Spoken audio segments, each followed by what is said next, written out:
streaming, but then there's a No, I separate know. button that says go live. But when I do Twitch, it's just start streaming. You know, it doesn't say go live, so strange. Okay. All Is right, it let's showing see. up? Are we here? Like, and Joni, I mean, We are live. Yes, oh, I it got popped up for notification. me. Yeah. Oh, I'm getting an ad. Wow, that's Oh, sweet. wow. We're Wow. monetized here on Wow, this who is channel. Sponsored content. Who is Oh she? my God, I'm getting This one of TableScreams some is brought to you kids' by Squarespace. It's not. Surfshark. It's not. Surfshark. Um, Say what you want, but thanks to Oh. spooky astronauts, I use Surfshark. Shout out to a queen. Hello, D. I see you. It's alive. How are Yes, you? we are live. We actually got here. Hi, did it. Robert. Hello. I don't like OBS because I can't see how many people are watching. So, like, I don't know how many people are here. But hello. You have 7 thus far. Oh, cool. Ooh.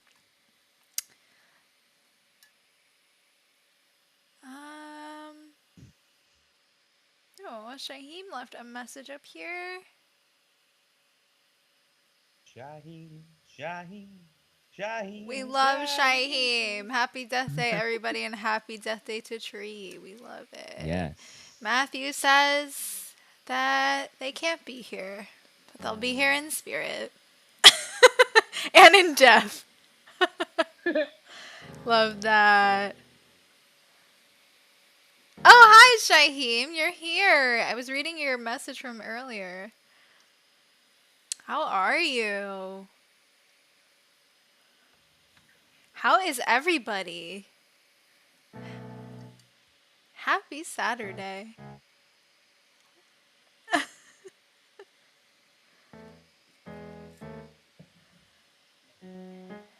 Happy Death Day. I feel like I got it. I was working on it. Yes. I was working on it. Honestly, I'll tell you guys the truth. It was very unprofessional of me, but I did not learn that song for this today. I like practiced it a little bit today, then I completely forgot it. So don't have my left and right hand as coordinated. Of course. A very Rocco thing to do.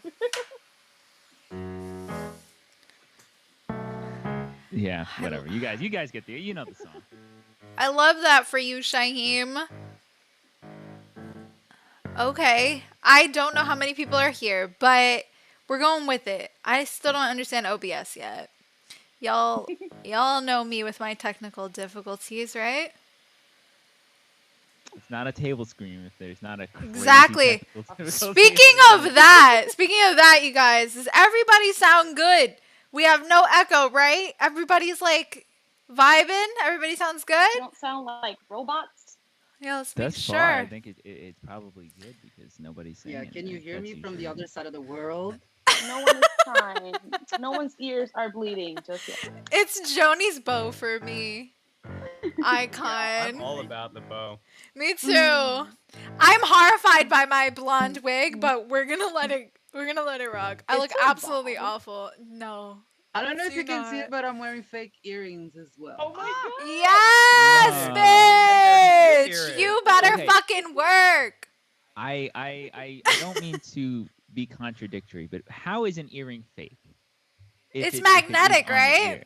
It's magnetic. No, you just Clip on. glue on it. Just boop. Oh, glue. Okay, no, that is okay. Oh. That is Oh, you could have used clip-ons, or they have those magnetic ones too. fake. Don't the clip-ons hurt though? They They do. They hurt a lot.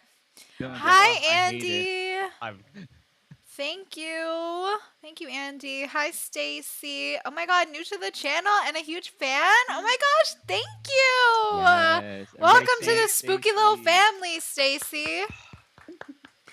Thanks for Stacey, being can't here. You see, you are the girl for me. No echoes. Love it. Yeah. Oh, you guys can see that? Yeah, my humidifier is on. D, you know the vibes. It is on. I didn't know you could see it.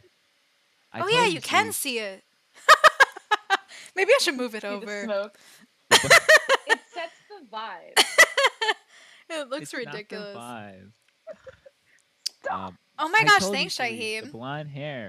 the blonde hair works. You Thank don't give you. yourself enough credit. I don't think so, but thank you Why? guys. Thanks, Andy. Hello, Gavin. Add some purple and pink. That would be a vibe. You already know me, Shaheem.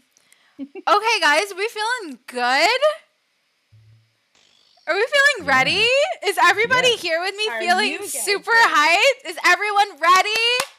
Oh yeah. White. Let's hype each other up here. I'm gonna Yes. start with Joni. Can you introduce yourself and tell us who you're playing tonight? Hi, everybody. I am DJ Johnny, and tonight I'll be playing the mean girl of the stream, Danielle, the way it was supposed to be. So, yeah, happy to be here. Love it. Go ahead, Rocco. Well, I am Rocco. Everybody, you guys know. And I am going to be narrating and playing the music and playing a couple of characters, specifically Johnny Toombs, who I don't know if anybody remembers the movie, but you'll see. He's a very important character. You know, in the script it says Joseph, Oh, it's Joseph in the script. Okay, that's but right. in the I should say movie Joseph. it's John. Johnny. Okay, yeah, John. well, Toombs. Yeah. Melissa, Queen. Oh my Go god. ahead. Hello, I am Melissa. I make a lot of spooky art on the side from doing this. Queen. And today I am playing the best roommate anyone could ever ask for, Queen Lori. Duh. She bakes A roommate cool to kill stuff like for. that. She bakes. Right. She bakes She from bakes. scratch. From scratch. That's The very most important. trusted thing. Sure. No box here. I also play Tree's dad and a couple of other miscellaneous characters and a special character that's making a comeback. A special sergeant. Fan favorite. Fan favorite. My favorite. Dylan, tell us about you. Who you're playing Hello. tonight.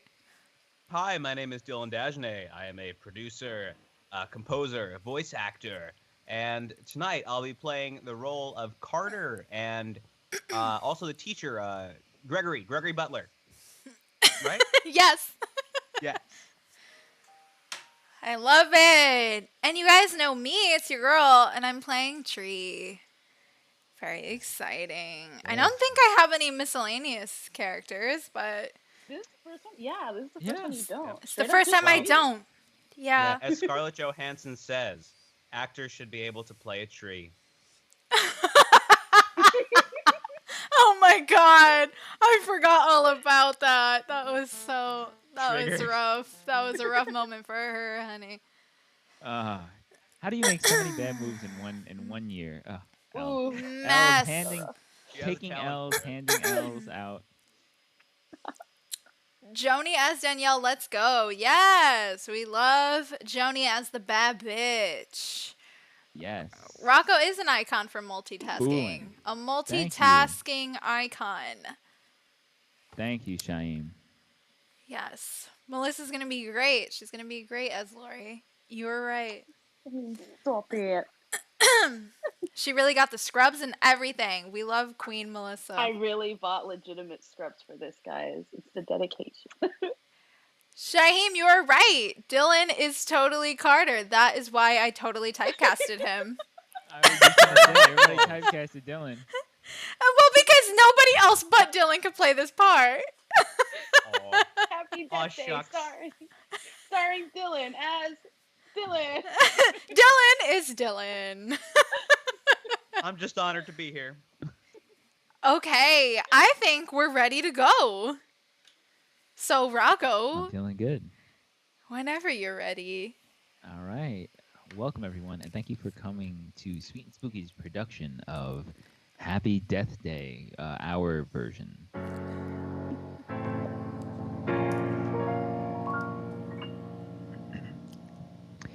Exterior, Hospital Bell Tower, Bayfield University, morning. The morning sunlight gleams off of the great iron-cast bell as it rings. From this high up, we can see how isolated the school is, surrounded on one side by thick forest. Interior, Carter's dorm room, morning. A shrine to the craft of filmmaking.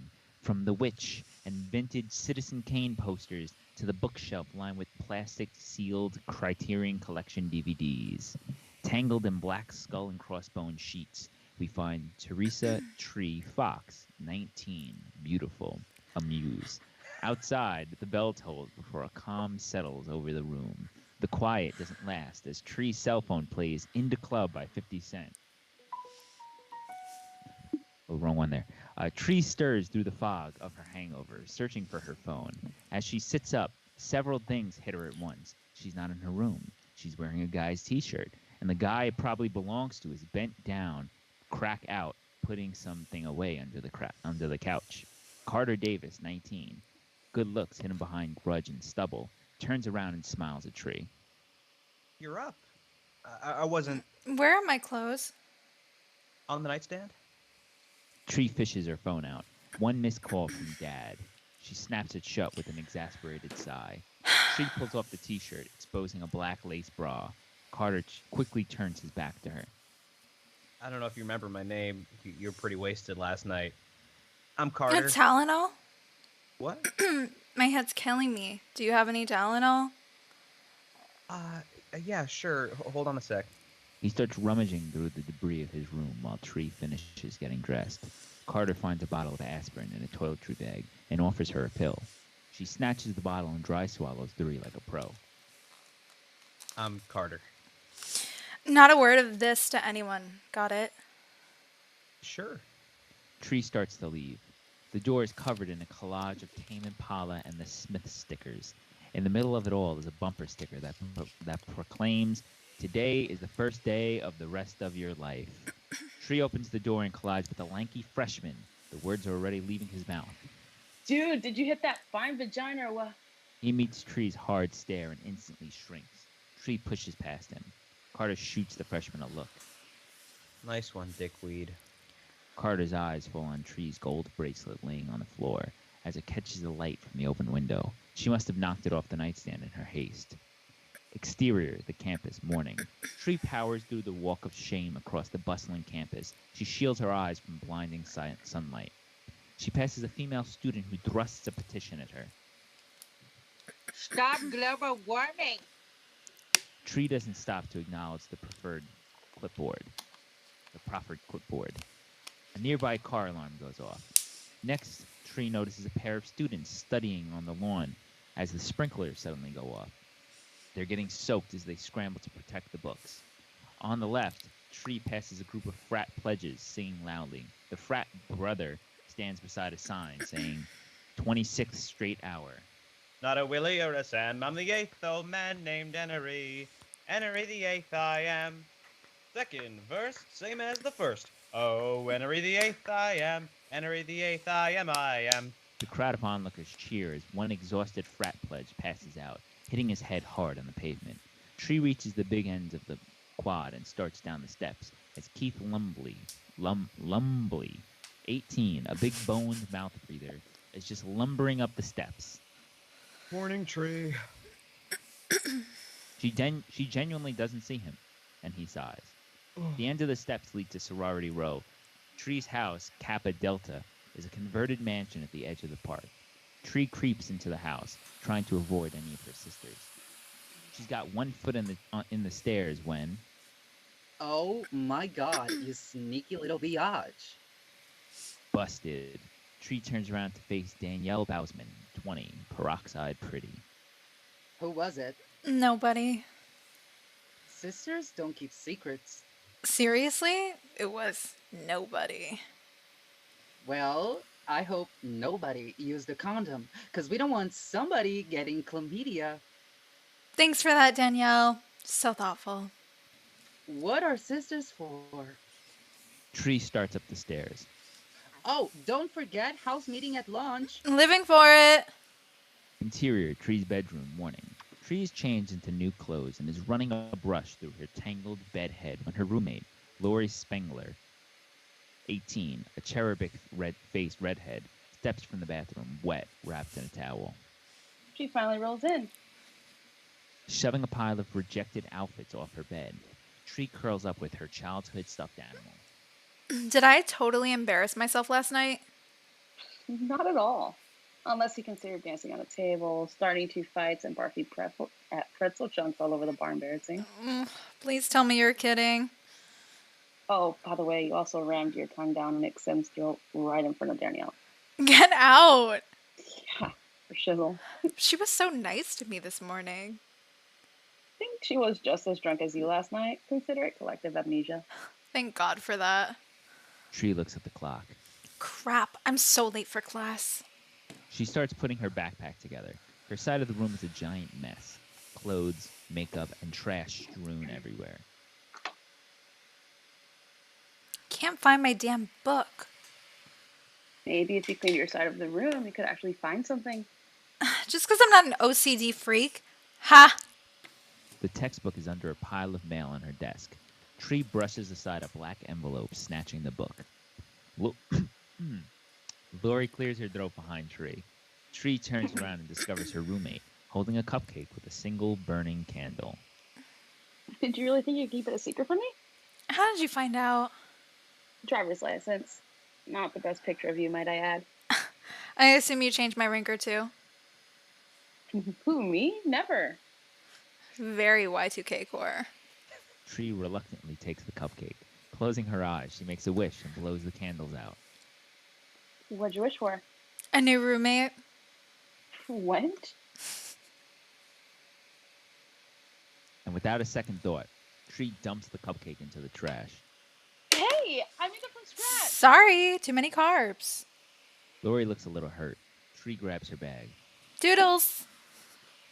You're welcome. Tree's already out the door. Lori shakes her head. Tree thoughtlessly left the door open with Lori standing there in her towel. Hello, towel here.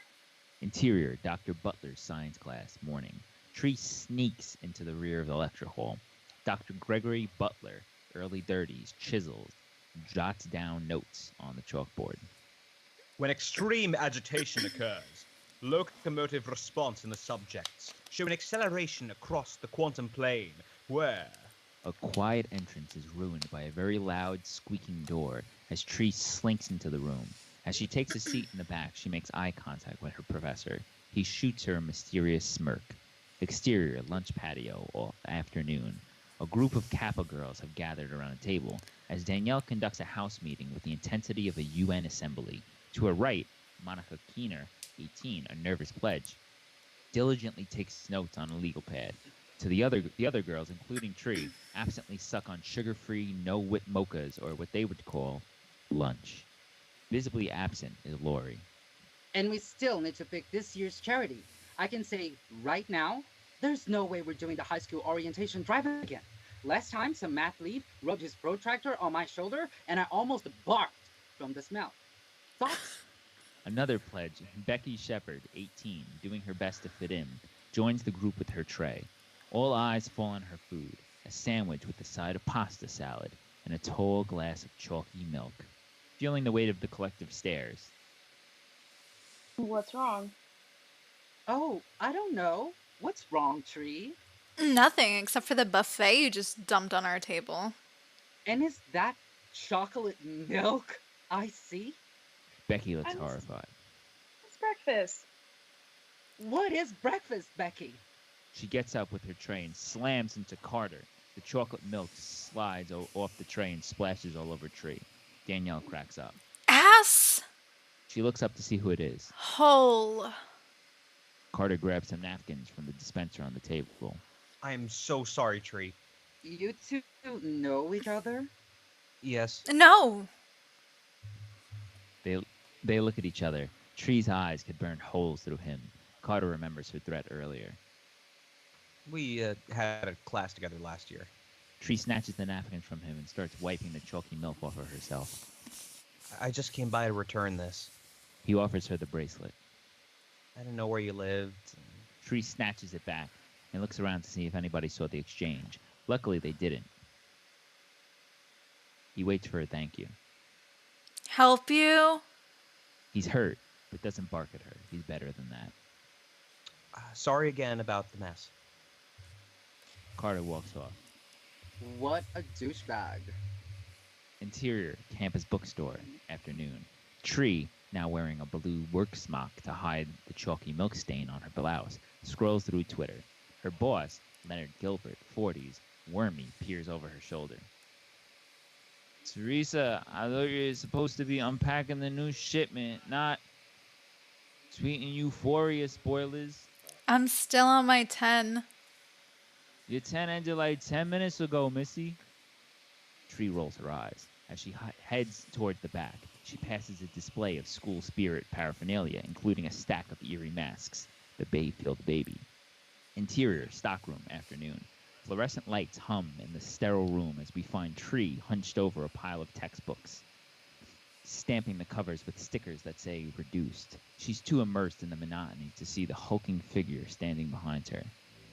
Suddenly, a dirty hand reveals a box cutter, flicking open, coming straight for her when, slash, the blade lands on the plastic band wrapped around a pile of books next to Tree, cutting them open. She jumps. She turns around to reveal Keith, the mouth breather from before. Don't sneak up on me, Keith. It's creepy. Leonard wants to know if the books are ready. Tree picks up a stack and shoves them into Keith's arms. He hesitates before leaving. Anything else, Keith? I was wondering what you were doing this Friday night. Are you asking me on a date, Keith? Well, sorta. Tree raises the gun and stamps Keith's forehead with a reduced sticker and walks away. Is that a no? Interior, campus. Tree enters the lobby. In the club chimes from her phone. It's her dad. Yikes. She instantly hits the ignore button as she stops in front of the elevators. The door is open. Lori steps out wearing her nurse scrubs. Lori. Hey, There's silence. Awkward, deafening silence. So I thought you only work nights. I'm doing a double for Jen. She has the flu. We missed you at the meeting today. I didn't think I needed to be there to decide what color Danielle's hair should be this season. Guess I don't have to ask what you're doing here. The glimmer of friendliness dissolves instantly. Gotta go. Nudging past Lori, Tree presses the elevator button. Look, Tree, it's none of my business, but I think eventually something like that is bound to have some pretty serious consequences. The doors open. Tree steps inside. You're right. It is none of your business. The metal doors shut. Lori's disconcerted expression reflects in the polished surface. Interior, 4th floor, hospital, afternoon. Tree exits the elevator and discreetly slips past the nurse's station and disappears behind a door marked Dr. Gregory Butler. As the door closes, we see a police officer stationed outside a door at the far end of the hall. Tree pushes open the door of Gregory's office, alone in the cramped room. She notices a wedding picture of a happy bride and groom. She winces, flipping it face down. Just then, Gregory enters, surprised by her presence. We can't do this. There's too much going on in the building today. Okay, I'll go. She takes his car keys out of his hands and dumps them in his desk drawer. I have patience. Yeah, and I'm losing mine. Zip! She has her hand down his pants, kissing him hard.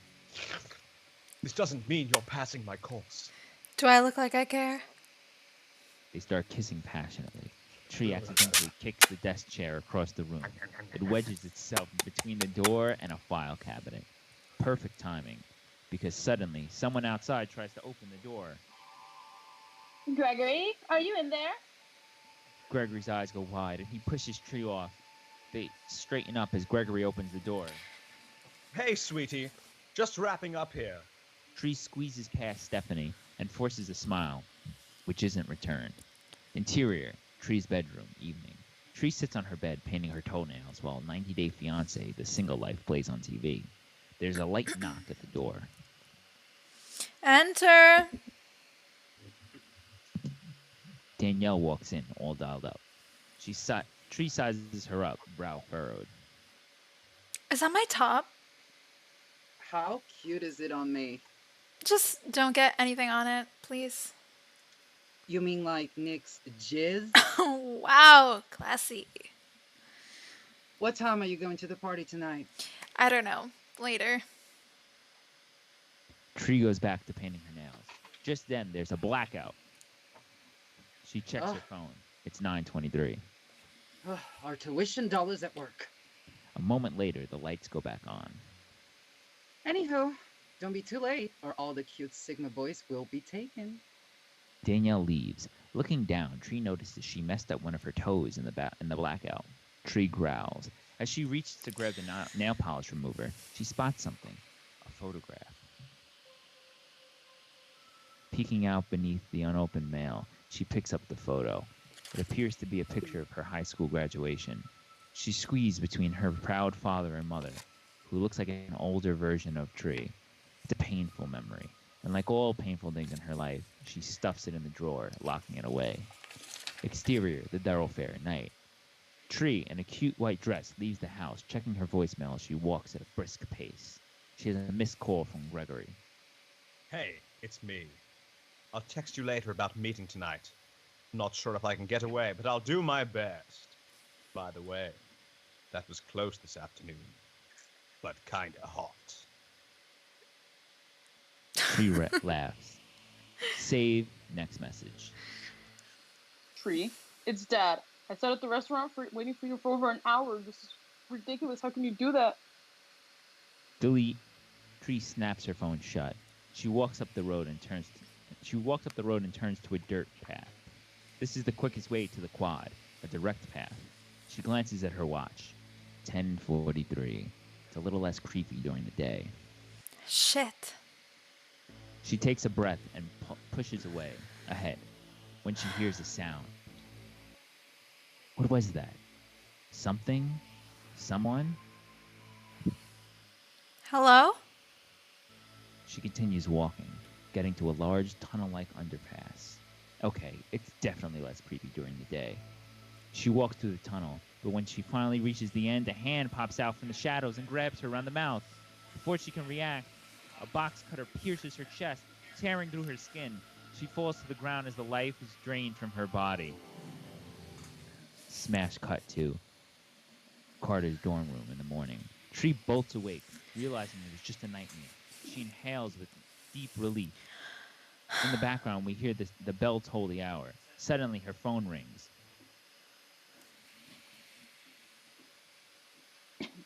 In the club plays. Sitting up, Tree finds Carter bent over, ass crack out, putting something away beneath the sofa. He turns around, smiling. You're up. I wasn't My clothes? on the nightstand. Tree fishes her phone out of her jeans. One missed call from Dad. She snaps the phone shut. Tree starts changing into her clothes. Carter turns around. I don't know if you remember my name. You were pretty wasted last night. I'm Carter. Carter. She smiles, pleasantly surprised. Tylenol? What?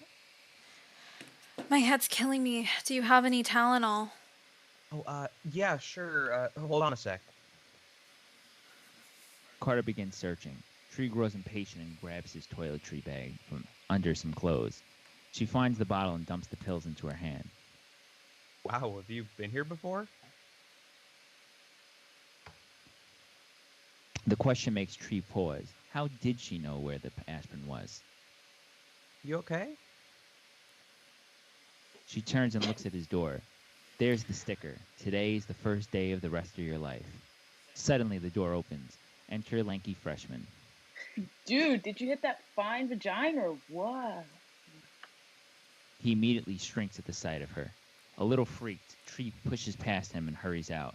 Carter shoots the freshman a look. Nice one, dickweed. Exterior, the campus, morning. Shielding her eyes from the glaring sun, Tree makes the walk of shame again, but it's all so familiar. She passes the student protester. Stop global warming. The car alarm goes off. Then the sprinklers, soaking the studying pair. The frat pledges. Not a Willie or a Sam. Keith, waiting for Tree at the steps. Morning, Tree. This time, she notices him. Keith, what day is it? Tuesday the 18th. Are you sure? Yeah, it says so right here on my watch. He offers his wrist, but when he looks up, Tree's already gone. Interior, Kappa Delta house, morning. Tree doesn't sneak in this time, but as she starts up the stairs, Oh my god, you sneaky little biatch. Tree turns around, clearly on edge. Who was it? Oh, sisters don't keep secrets. No, I'm totally having deja vu right now. I have it all the time. It's supposed to mean somebody's jerking off to you or something. Seriously, I've had it all morning. It's crazy. Maybe you should switch to water next time, hun. You're so tara-read when you drink. Thanks. I'll keep that in mind. What are sisters for? Tree starts up the stairs. Oh, don't forget, house meeting at lunch. Tree stops again, turns around. Danielle misinterprets the confused look in her eyes. Oh, it's been on schedule board since last Thursday, Tree. Yeah, I remember. Tree rushes into her room and starts changing when Lori steps from the bathroom wrapped in a towel. She finally rolls in. You were kind of a mess last night. Dancing on a table, barfing pretzel chunks. Yeah, you remembered. I'm shocked. So weird. Oh, and you also rammed your tongue down Nick Sims' girl right in front of Danielle. I'm late for class. Grabbing her backpack, Tree immediately finds her books on the desk. When she looks up, Lori has the cupcake. Do you really think you could keep it a secret from me? She hands the cupcake to Tree, who is still totally tripping.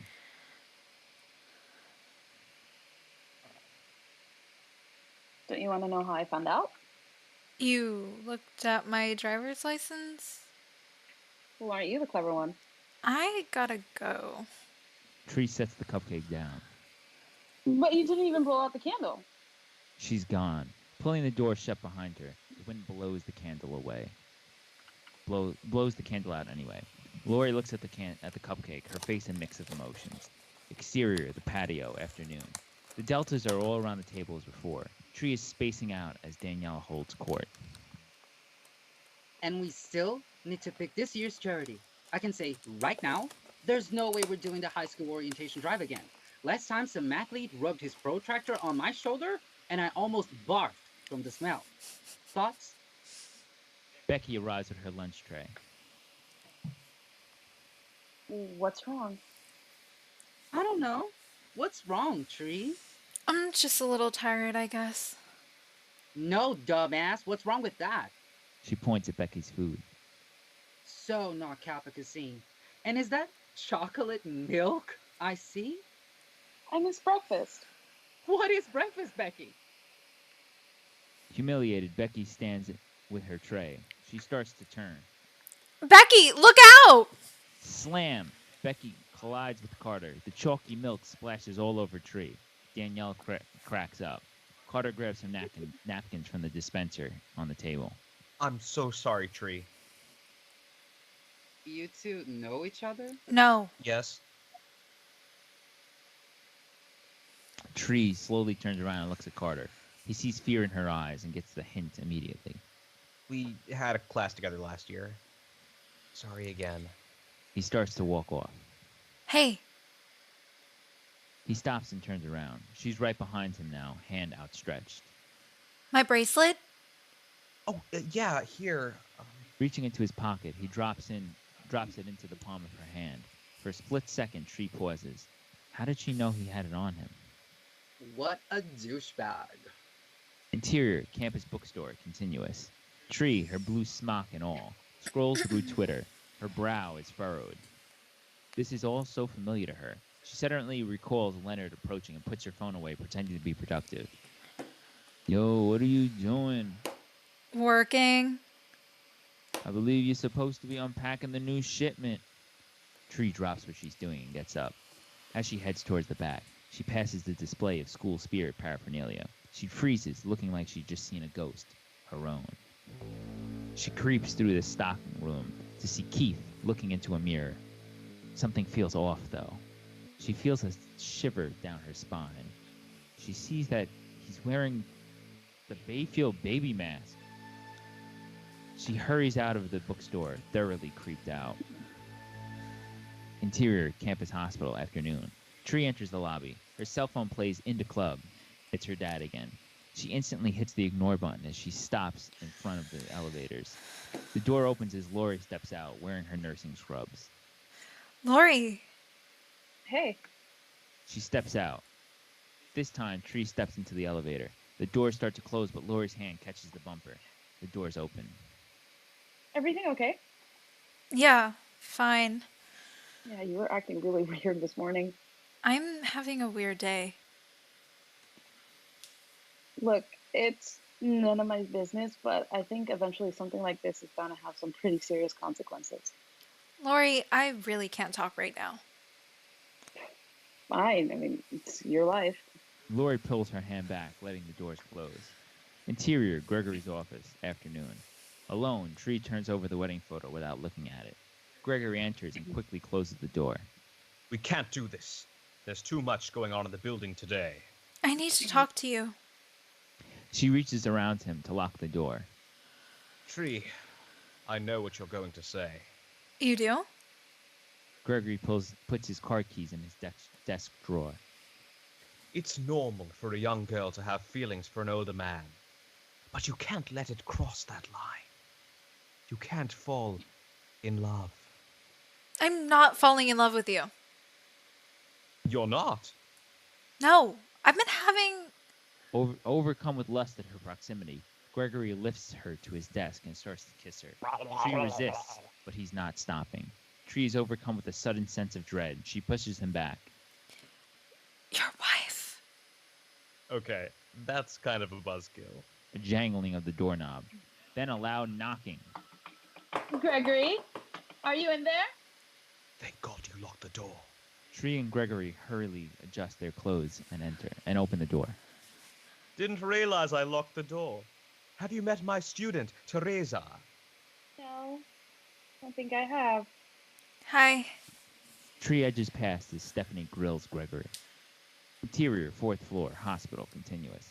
Heading towards the elevator, Tree passes the nurse's station and overhears a couple of nurses whispering. As Tree passes, they flash her a look, then go back to whispering. Tree feels a wave of embarrassment wash over her. Diverting her eyes, Tree reaches the elevators. While she waits, she notices the police officer sitting at the end of the hall. Was he in her dream? Yes, he was.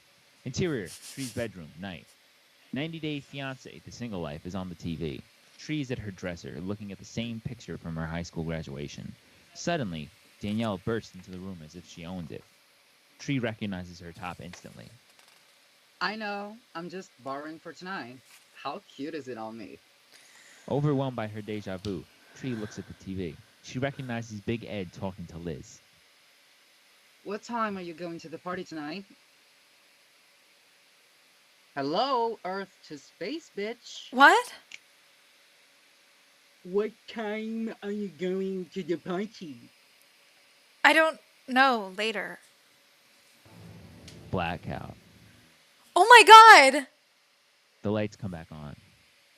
Ugh, our tuition dollars at work. She sees the fear in Tree's eyes. Hey, chill out. It's just another rolling blackout, sweetie. It happened before? Yeah, like 2 weeks ago. I remember because I was running on a treadmill and almost ate shit. I don't know what's so hard about keeping the electricity on. Anywho, don't be too late or all the cute Sigma boys will be taken. She leaves. Exterior, the thoroughfare, night. Tree, in a white cotton dress, leaves her house and looks around. The area is completely empty of people. Tree checks her voicemail. She walks at a brisk pace. Hey, it's me. I'll text you later about meeting tonight. Not sure if I can get away, but I'll do my best. By the way, that was close this afternoon. But kinda hot. Save. Next message. Tree, it's Dad. I sat in that restaurant waiting for you for almost an hour. This is... Delete. Tree snaps her phone shut. She comes up upon the path to the tunnel. A palpable dread washes over her. She glances at her watch. 10:43. You're being an idiot. It was just a dream. She walks the path skittishly. but nothing out of the ordinary. She comes across the tunnel. Off screen, she hears a snap. Tree freezes. Hello? Somebody there?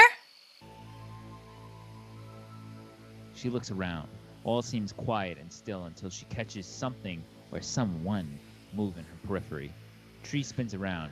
She catches the faint glimmer of light in the trees. Is someone there? Fuck this. Tree turns and runs back the way she came, taking the long way. Exterior, frat house, evening. Hurrying up the path, Tree reaches the front door and rings the bell. The door flings open, revealing the mask. Tree screams and throws a right hook. Bam! The lights suddenly turn on, revealing a crowd gathered in the doorway. There's a big happy birthday banner hanging on the wall. Everyone is staring at Tree in shock. Happy birthday. The guy who just got slugged, Nick Sims, 21, major hottie, pulls his mask off, rubbing his red and swelling cheek.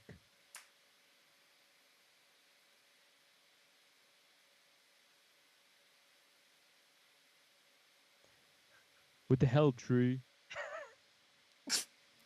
Oh my god. Crazy delay you have there. I'm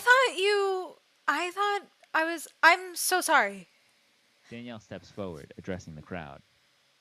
Don't mess with the Kappa, bitch. The crowd cheers, bringing the levity back to the affair. Somebody cranks the music as Danielle pulls Tree into a hug. Interior, frat house, evening. The party is in full swing. Empty plastic cups shake on the speakers, pumping out some old-school party anthem. Pushing through the throngs of revelers, we find Tree in the corner with Danielle and some other randoms.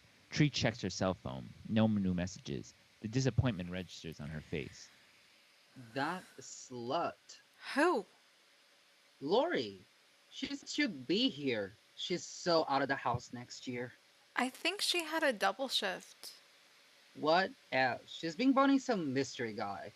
Nick saddles up to Tree and offers her a beer. Truce? You know I didn't mean it. Danielle tries to wedge herself between the two.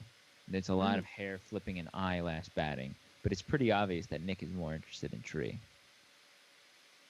Why were you wearing that stupid mask in the first place? Big game on Friday. Just showing a little school spirit. Didn't think I get clocked for it, though. Danielle laughed really loud. It's desperate, more than a annoyed look from Nick. I really am sorry. Did you ice it? It's fine. You can make it up to me later. He gives her a knowing wink before heading off into the crowd. Danielle looks like she's going to kill Tree. What? Don't what me? You know exactly what you're doing, Tree. Danielle. Danielle storms off in a huff. Tree's cell phone chimes. She looks at the screen. One new text. It's from Gregory. Sorry, can't get away tonight. See you tomorrow. Hurt. Tree snaps the phone shut. She looks up to see Nick heading upstairs. He looks right at her and flashes a smile that says, "Follow me." Tree reaches the top of the stairs, but Nick is already gone. Nick? She starts down the hall, trying to get to the door on her right. It's the bathroom, and two Kappa party girls are rolling balls, standing shoulder to shoulder at the sink. One of them is staring at herself in the mirror, while the other pets a washcloth like it was her cat. I'm so pretty. So soft. Tree closes the door and moves to another, the whole closet, where a couple is getting it on. Oh god. Sorry. She quickly shuts the door. She sees another one, slightly ajar. It's Nick's room. She enters and sees Nick sitting on the bed wearing the mask. You want me to hit you again? He stands and approaches her, face to face. Tree laughs. Okay. I'm not into kinky. Lose the mask. She tries to take the mask off, but he stops with a gloved hand. Okay, Argento, what's the deal? She sees something over his shoulder. Her eyes go wide with terror. It's Nick's semi-naked body.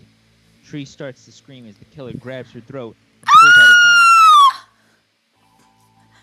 knife. Before he can stab her, she grabs a nearby fraternity paddle and whacks him over the head with it. He turns to bolt towards the door.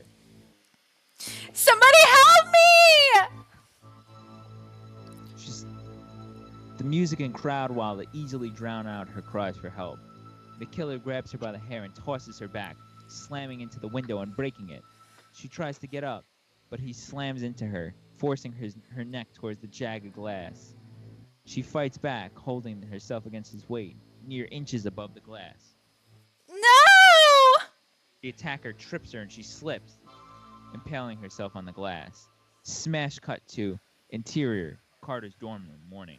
Tree wakes up with a cough, clawing herself up into a seated position. Outside, the bell chimes the hours. Tree's eyes dart around the room. Nothing. All the familiar bits and pieces. This can't be happening. This can't be real. Carter is staring back at her, mouth agape. Everything okay? Cue in the club. From Tree's cell phone. She grabs the phone from her clothes on the nightstand. It's Dad again. On the brink of hysteria, Tree grabs her clothes and starts changing. Carter turns his back to her. I don't know if you remember my name. You were... Pretty wasted last night? Yeah. And your name's Carter? Yeah. But we've never met before? Well, not until last night. I mean, I've seen you around campus, but we don't exactly move in the same circles. Tree's eyes fill with tears. This is a nightmare. I'm sorry, but you were the one who wanted to come here last night. Tree shoves him out of the way and runs for the door. She sees the sticker again. Oh my god. Tree throws her weight into the door and she swings open. Dude, did you? The door smashes the lanky kid in the face. Oh, what the fuck? He sees Tree and the tears running down her cheek. Oh. Hey? Tree pushes him out of the way and runs down the hall. The freshman shoots Carter a look. Nice one, dickweed. Exterior, the campus, morning. A distraught Tree runs through the bustling campus, approaching the student protester. Stop global warming. She slaps the clipboard away. Hey, a simple no thanks would do. The scene is all too familiar. Car alarm, sprinklers. Tree passes a group of frat pledges singing loudly. The frat brother stands beside a sign saying 26 straight hour. Not a Willie or a Sam. I'm the eighth old man named Henry. The crowd of onlookers cheer as one exhausted frat pledge passes out, hitting his head hard on the pavement. Horrified by the replay, Tree begins to run blindly and crashes into Keith. Morning, Tree. Tree backs away from him, eyes wide with fear. Tree? She keeps running. Interior, Kappa Delta House, morning. Tree slams the door shut. She starts for the stairs but is forced to grab the rail. She's having a hard time breathing. Oh my god, you sneaky little biatch. Tree turns. Danielle sees tear-streaked cheeks and the wild look in her eyes. What's wrong? She can't answer. Instead, she just runs up the stairs. Tree? She vanishes around the corner. Freak show.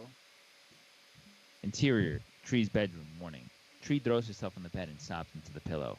Lori steps out of the bathroom, wet and wrapped in a towel. She finally rolls in. Lori realizes Tree's upset. Hey, what's wrong? I feel like I'm losing my mind, Lori. I don't know what's happening to me. I'm so confused. Hey, just calm down, okay? Just start from the beginning. Have you ever had deja vu? Yeah, I'm pretty sure everyone has. Well, I'm having it, but like, big time. This isn't going to make any sense, but I've already lived through this day. Twice. Tree. I know! It's not possible, but it's happening, I swear to God! Look, Tree, I know this is a hard day, you know, with your mom and all. You made me a cupcake, right? For my birthday. You're about to give it to me. And later tonight, there's a surprise party. Who told you that? Was it Becky? No! Nobody told me! Don't you see? I know what's going to happen before it happens! Lori, somebody's going to kill me today! Lori looks at Tree in total shock, but she suddenly cracks a smile and laughs. Okay, I get it.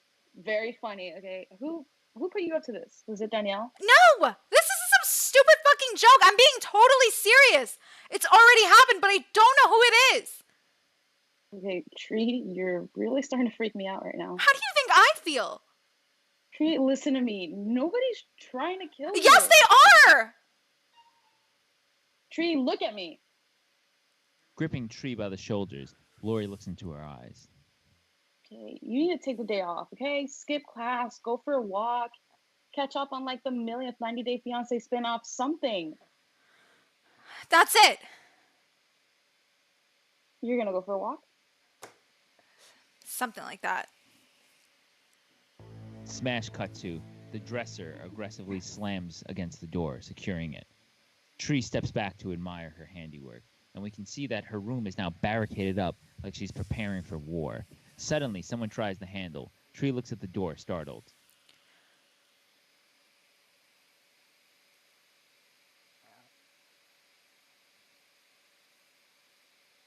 Shit. Sorry. Tree, why is the door locked? I'm, just need a little privacy. What time are you going to the party tonight? I don't know. Later. Tree looks at the clock. 9:22. Then the digit changes to 9:23. Blackout. Ugh, our tuition dollars at work. The lights turn back on.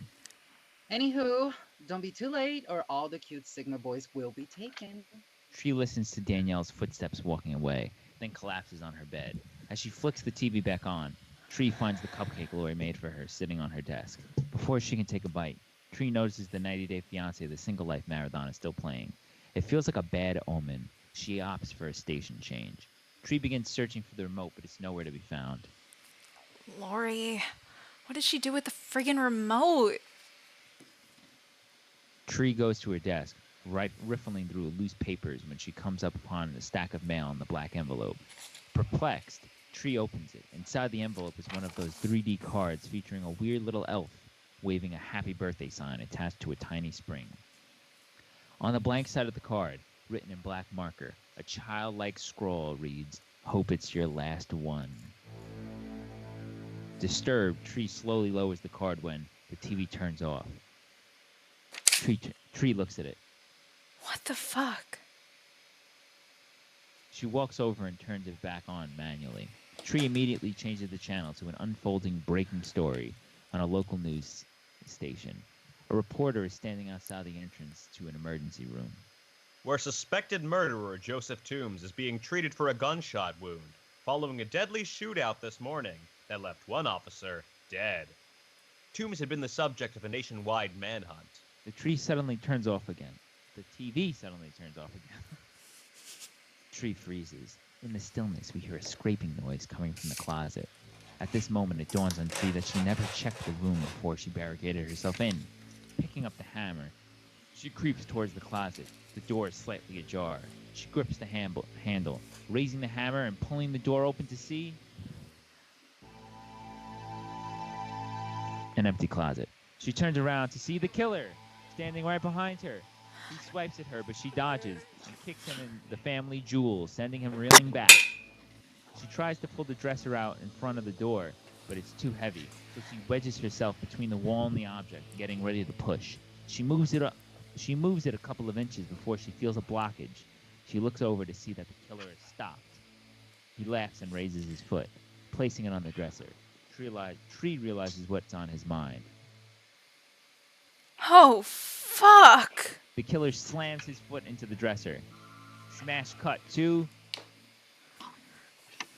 Carter's dorm room again. The tolling bells outside are drowned by Tree's hysterical awakening, thrashing and screaming so loud that Carter himself screams. Oh, what's wrong? Jumping out of bed too quickly, Tree suddenly doubles over in pain. Carter rushes to her side. Tree. She shoves him back. Her cell phone begins playing In the Club right on cue.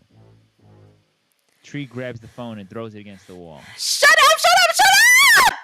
Afraid, Carter jumps back. Tree grabs her head, distraught. Oh my god, make it stop, please, make it stop! What's wrong? Are you sick? Just get away from me! Pain subsiding, Tree pulls the t-shirt off and starts changing into her clothes. Carter spins around. I don't know what's going on, but Carter turns around. Tree's already out the door. A second later, the lanky freshman peeks into Carter's room.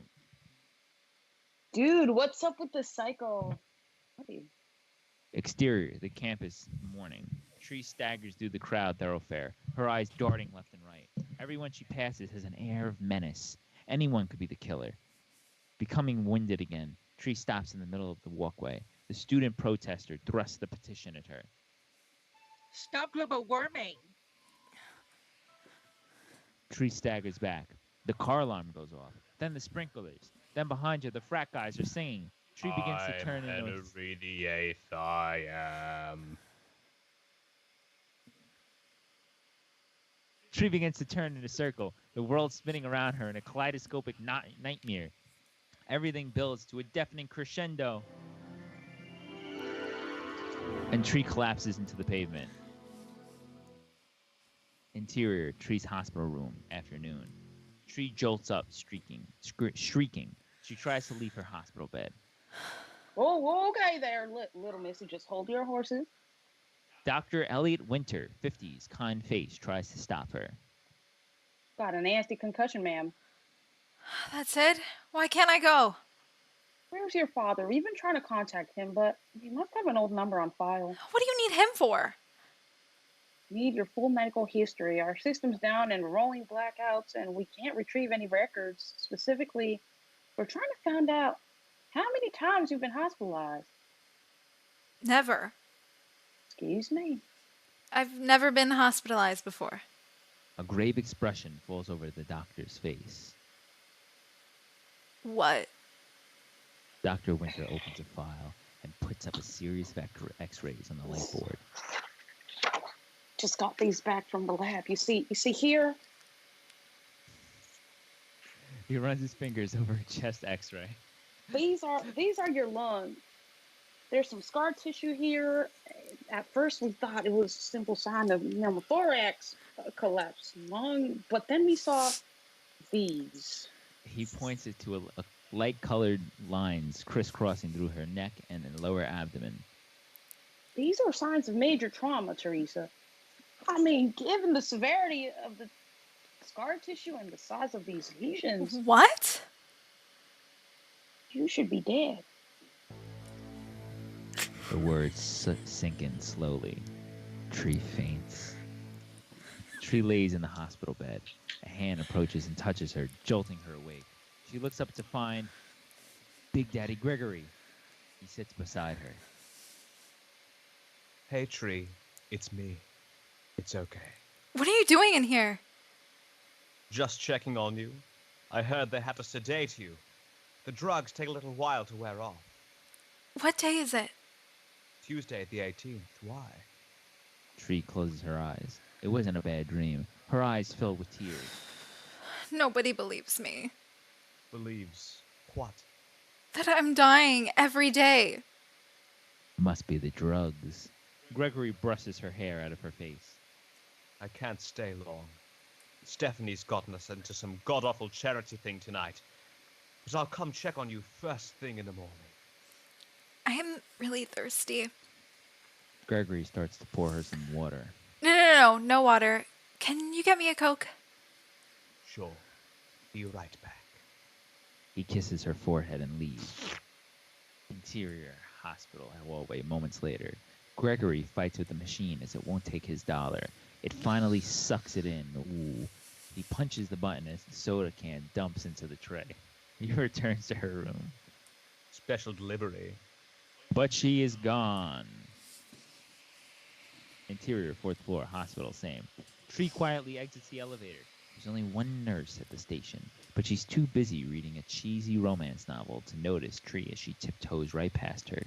Reaching the door to Gregory's office, Tree glances to her right and notices the police officer isn't stationed at the end of the hallway. She gingerly enters the office and closes the door behind her. Tree goes straight to Gregory's desk and opens the top drawer. She grabs what she came for, his car keys. She exits the room, creeping towards the stairs. Tree, what are you doing? Tree turns to see Gregory and bolts. Tree! Running down the hall, Tree makes a desperate dash for the emergency exit. She's still weak, so it's easy for Gregory to gain ground. He grabs her and she falls to the ground. Tree, listen to me. You killed me! Tree, you're delirious. Let me help you. Just then, blood begins dripping from his lips. He falls to reveal the killer. Knife in Gregory's back. Tree bolts down a fire exit, nearly missing a swing from his knife.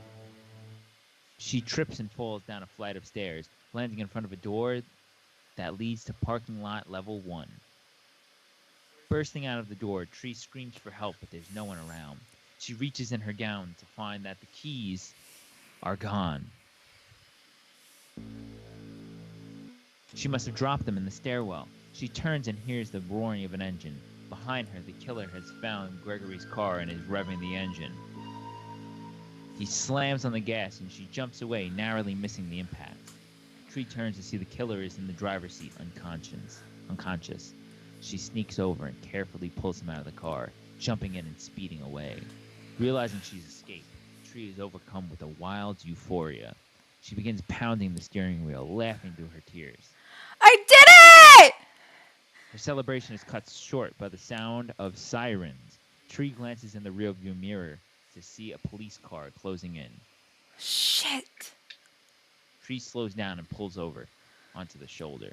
Officer Bill Garcia, fresh from another place, saunters up to the driver's side and raps his knuckles on the glass. Tree rolls the window down, trying to stay calm. I know I was speeding. I'm gonna need you to turn the engine off, ma'am. Sorry, officer. I need your license and registration, please.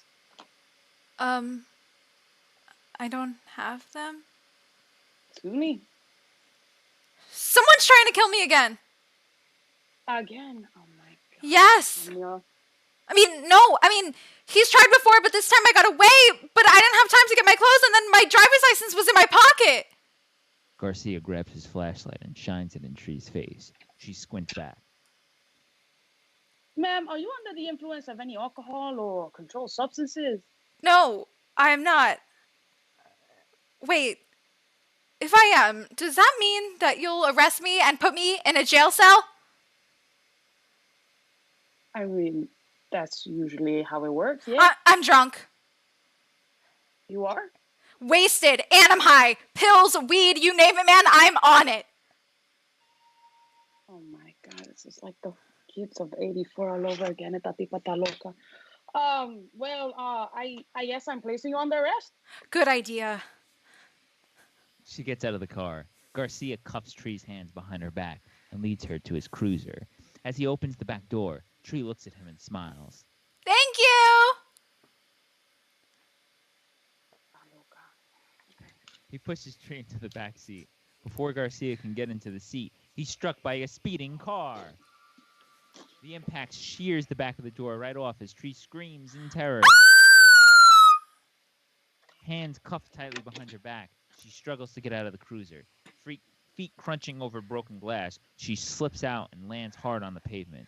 She looks up, high beams in her face. Why are you doing this to me? The engine revs, and the killer floors it. Motherfucker! Bam! Tree jumps out of Carter's bed. Interior, Carter's dorm room, morning. The tower bell rings one last time as Tree scrambles to her feet. A brief glance around the room reminds her she's still trapped in the same day. Here we go again. The opening bass line of the sign of a White Stripes-ish song starts. Begin montage. Interior, Tree's bedroom, morning. Tree, desk cleared of debris. Tree sits down and begins to jot down a list of names in a small notepad. The suspects include Keith, Stephanie, Danielle, and Greg. Oh, actually, wait. Cross Gregory out. Exterior, Keith's dorm room, night. Tree, on a ladder, peers through a third-floor window. From her POV, we can see Keith already fast asleep in his oversized SpongeBob pajamas. Tree looks disappointed as she crosses his name off the list. As she crosses his name out, the ladder she's on stirs. She looks down to see the killer, foot on the ladder. She rolls her eyes and it trips. And it tips. Interior, Carter's dorm room, morning. Already sitting up in Carter's bed, Tree spits out a leaf and grabs her ringing cell phone, making a perfect basket toss into Carter's trash can. Carter looks at her. Crazy bitch. Exterior, street, on campus, afternoon. Tree is walking with Danielle when a student bumps her. A black envelope falls out of her bag.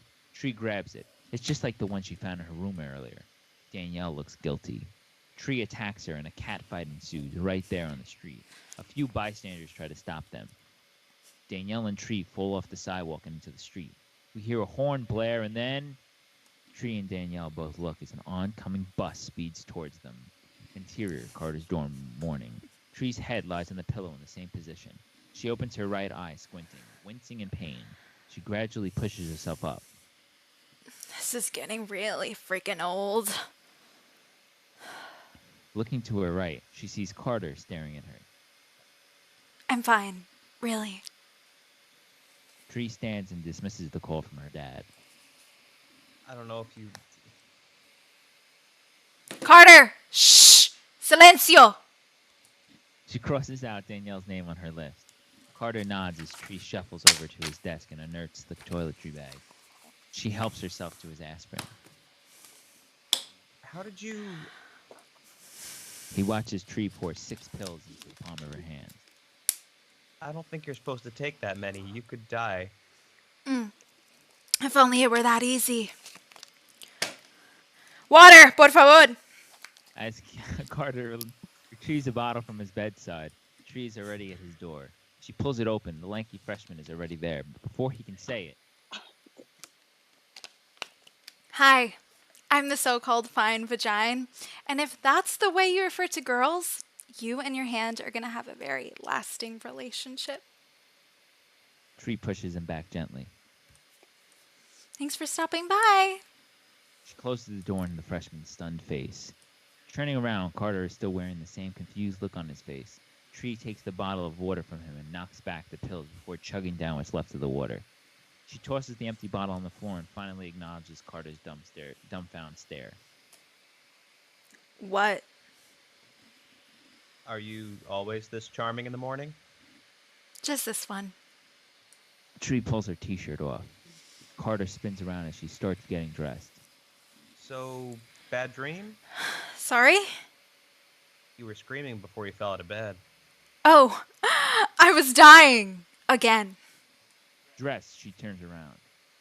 It's a long story. I've got nothing to do. Trust me, you'll think I'm bonkers. Tree starts to leave. Oh, also, I hate this sticker. Carter runs out into the hall to catch up with her. Why are you following me? Well, I hate when people start something and they don't finish. Look, no offense, but there's really no point in explaining any of it to you. Every time I try, I end up sounding crazy, which at this point I must be. So you're having bad dreams. I took an elective course on neurocognition and dream content. Hooray for you. Maybe I can help? Can you stop me from reliving the same day every day, only to be murdered by someone I may or may not know? Carter looks dumbfounded. Thought so. You literally think you're reliving the same day. Yep. And somebody kills you. Yep again. They exit the building and pass the student protester. Stop global warming. She thrusts the clipboard at Tree, who takes it and hands it off to Carter. It stalls him, leaving Carter in Tree's wake. He has to run and catch up yet again. Come on, you're just messing with me, right? You don't seriously think you're reliving the same day. Car alarm? What? Just then, the car alarm goes off. Oh! Tree turns, facing the pair studying on the lawn. Sprinklers? She snaps her fingers and the sprinklers go off. Tree grabs Carter by his shoulder and turns him to face the frat pledges. See that pledge over there? The one with the baseball cap? He's going to pass out right now. Thump! He goes down on cue. Shocked, Carter slowly turns and looks at Tree. Any further questions? Dairy Queen, afternoon. Lo-fi beats to chill and... to sleep and chill to play softly in the background as Tree noisily sucks down the last drops of her Oreo Blizzard through a straw. Carter is staring at her, mouth agape. Can you please stop looking at me like I have a dildo stuck to my forehead? Sorry, I'm just trying to work this whole thing out. And how's that going for you? I guess it's kind of like that movie Groundhog's Day. Only you're not Bill Murray, and instead of zany fun, you're being violently butchered. Well, you're a nerd. Don't you have some scientific theory about all this? First of all, I would not classify myself as a nerd. Carter, you have a poster of Boba Fett in your dorm room. You're a nerd. Well, whatever, just because I like science fiction doesn't make me an expert on crazy chicks trapped in the same day. Tree looks down, a little hurt. Carter feels bad. Look, if I were you, I would stop trying to figure out how it was happening and start figuring out why. What do you mean? Well, there has to be some reason you're stuck in this day. Out of all the days of your life, this day must have some kind of meaning. But it's like any other day, except the dying part. Suddenly, Tree's phone rings. She looks at the caller ID. It's Dad again. Tree thinks of answering it, but doesn't. It's your birthday? Tree nods. Hello? So what? Birthdays are just excuses for people to, like, eat cake and get presents and shit. There's no real meaning to a birthday. It's symbolic. Whoever is killing you knows it's your birthday. Here. Carter unfolds a napkin and removes a pen from his shirt pocket. Tree stares at the pen. Okay, that's nerdy. Let's move on. Who knows it's your birthday today and who would want to kill you? Well, thanks to my sorority sisters, the entire school knows it's my birthday. They're going to throw me this stupid surprise party tonight. I mean, it could be anyone. At first I thought it was Gregory, but he got killed last night. Who's Gregory? One of my professors. We've been having an affair. Nice. Hey, mister, I brought a drunk girl home and took advantage of her. Don't judge. For the record, I did not take advantage of you. I slept on the couch. We didn't... No. You were wasted, and I was worried you'd fall or choke on your own vomit like Janis Joplin. Sitting across from her in the booth, Tree discovers two things about Carter. He's probably the sweetest guy in the whole world, and he's actually kind of cute, but she's not letting her guard down. Well, thanks, but I would have been fine. Yeah, I can see that. Tree manages a laugh, the first laugh in a long time. Exterior, the campus, afternoon. Carter is walking Tree back to her house. The sun is out. The flowers are in bloom. And if they weren't talking about Tree dying violently every day, the moment would almost seem romantic. There has to be somebody you didn't think of. That's it. Everybody who'd want to kill me had a solid alibi. But it could be somebody who knows you, but you don't necessarily know them. Carter, that's just dumb. Do you know how many dozens of people that could be? I'd spend the rest of my life dying trying to figure that out. Carter snickers. What? Well, I mean, you just said you'd have to spend the rest of your life dying. It was ironic, you know? I get it that the rest of your life dying. Oh, okay, sorry, I'll shut up now. They reach Tree's house. She plops down on the short wall and releases an exasperated sigh of defeat. Can I ask you a dumb question? Go for it. Why don't you just leave the country? Oh, you mean like on my private jet? I don't even have a passport. Well, look, my parents gave me a credit card for emergencies. You have a driver's license, right? Well, that's it then. We'll put you on a plane, Europe, Mexico, whatever. By the time you get there, it'll be tomorrow. Even if they don't send you back because you don't have a passport, it'll still be the next day. You'll be home free. You'd do that for me? My parents will freak when they get the bill, but if it means keeping you alive, yeah, of course. Interior, Carter's Volkswagen Jetta at dusk. Carter and Tree are stuck in a long line of cars trailing back from the interstate on-ramp. This is ridiculous. There aren't even enough people in this stupid town to make a traffic jam. God, I hate this day. Carter clears his throat. So, apart from the obvious reasons, why are you so down on your birthday? I just think it's dumb. He raises an eyebrow. My mom and I were born on the same day. And you've had to share it all your life, and it pisses you off? What? No, the opposite. It was always the best day of the year. I'd get to skip school, we'd go to the beach. My dad would get mom and I this big cake, and there was always just one candle on it. Dad said it was because on this day, the greatest people he knew were born. Mom said it was because the cake would look like a bonfire if both our ages were on it. Her smile fades. Carter sees the sadness in her eyes. Did she... 3 years ago, cancer. Sorry, that sucks. Yeah, well, that's life, right? Everybody dies. Some more than others. Inching closer to the on-ramp, Tree suddenly sits up in her seat, her gaze fixed ahead. Oh my god. Directing the traffic around a small fender bender, we immediately see the same cop that pulled Tree over before. He died. Who? It was my fault. I made it happen. Tree looks stricken with guilt as she watches the cop, dutifully waving the cars towards the on-ramp, completely unaware that 3 cars away, a young girl he's never even met has seen him die violently. Turn around. What? Take me back.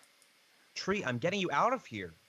Reaching over, Tree grabs the steering wheel. The car behind Carter slams on its brakes as Carter's car swerves into oncoming traffic.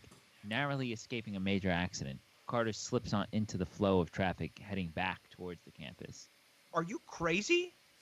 Every time I try to run, somebody dies, right? Nick, Gregory, the cop. If I leave, who knows how many more people will die? So then what? I don't know, okay? I don't know. Carter turns back to look at her. His face is so sympathetic it calms Tree's frayed nerves. Looking ahead, the horizon is ablaze with a crimson glow as the school's bell tower rises above the woods, ominous, foretelling. I know one thing. No more running. Interior, second floor hallway, Kappa House, evening.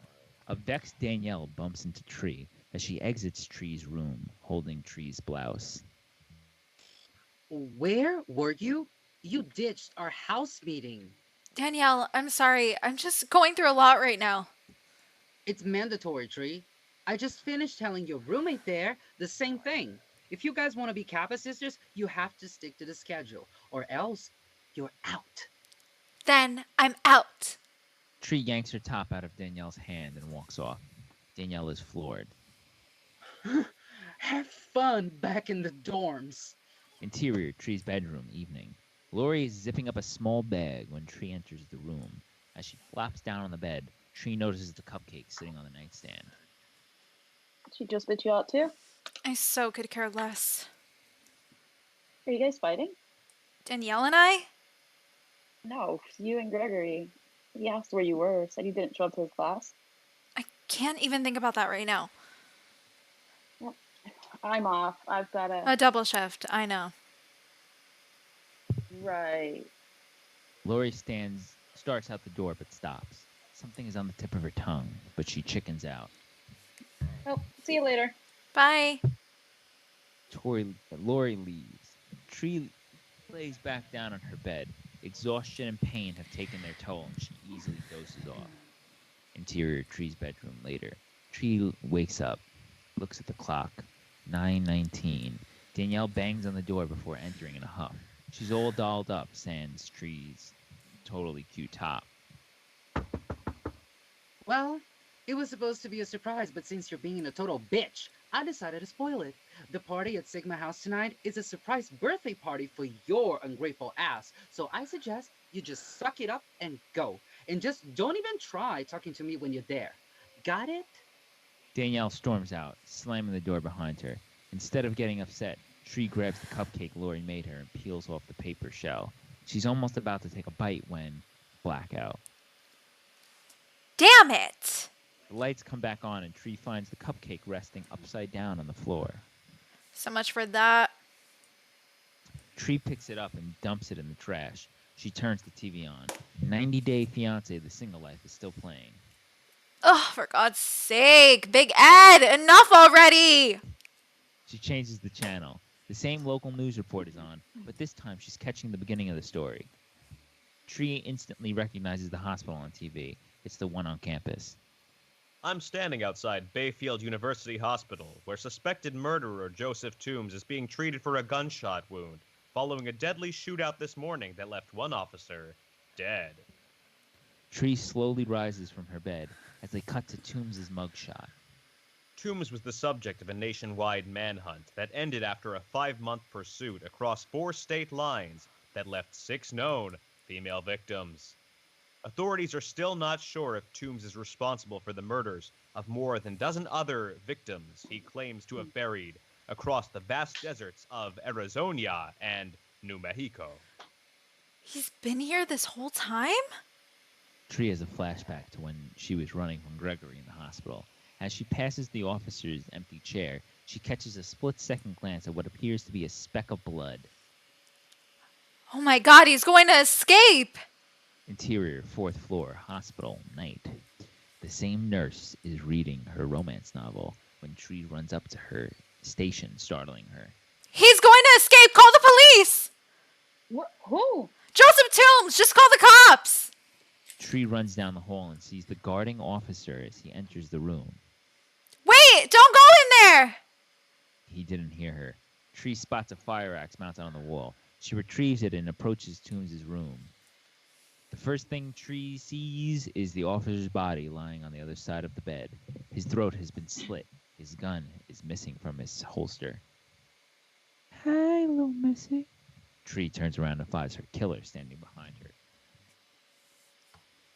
That's a pretty big axe you got there, little girl.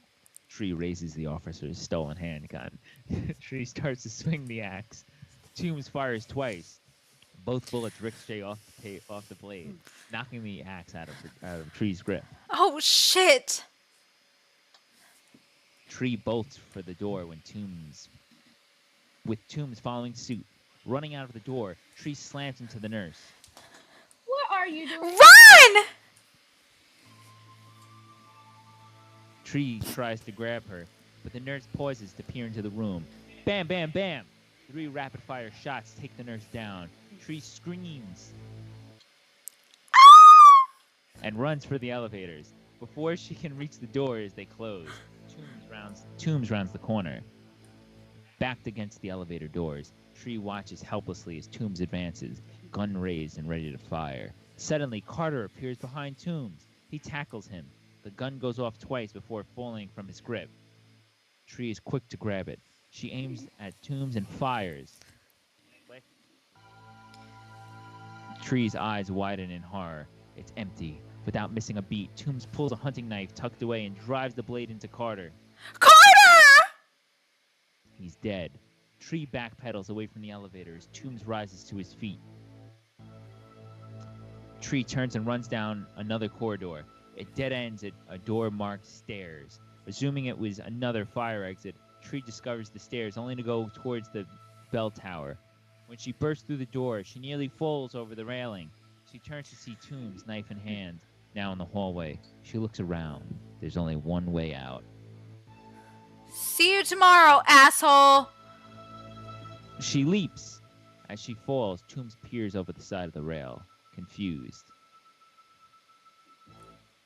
Slam cut. Interior, Carter's dorm room, morning.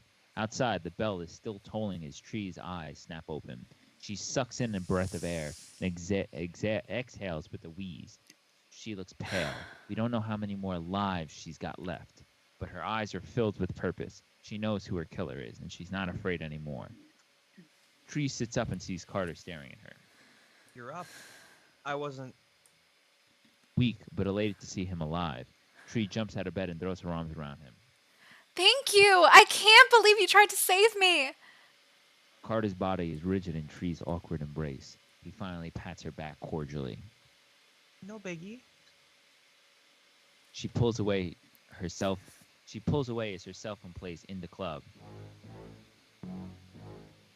By the time she retrieves it, she's missed her dad's call. Damn it. She pulls her t-shirt off. Carter spins around. I don't know if you remember my name. Carter. He looks surprised. Tree grabs a pillow from his bed. Can I borrow this? Sure. Why not? Thanks. She pecks him on the cheek. See you at lunch. Now he's really confused. But before he can even ask, she's already starting out the door. The freshman is just arriving. As she passes him, Tree slaps his ass. The freshman looks at Carter. What the fuck? Exterior, the campus, morning. A walk of shame no more. Tree casually snatches a pair of sunglasses off a passerby and puts them on. He spins around and watches Tree keep going, too shocked to respond. Tree comes across the protester. Stop global. Tree grabs the clipboard out of her hand and signs the petition. She shoves it back into the protester's hands, adding "fuck plastic straws." Next stop, the frat pledges. Not a Willie or a Sam. I'm the 8th old man named Enery. Enery the 8th I am. The exhausted frat pledge starts to go down, but his fall is broken by Tree. She gently lays him down and sticks the pillow underneath his head. He's already out like a light as Tree plants a light kiss on his forehead. Reaching the end of the quad, Tree starts down the steps.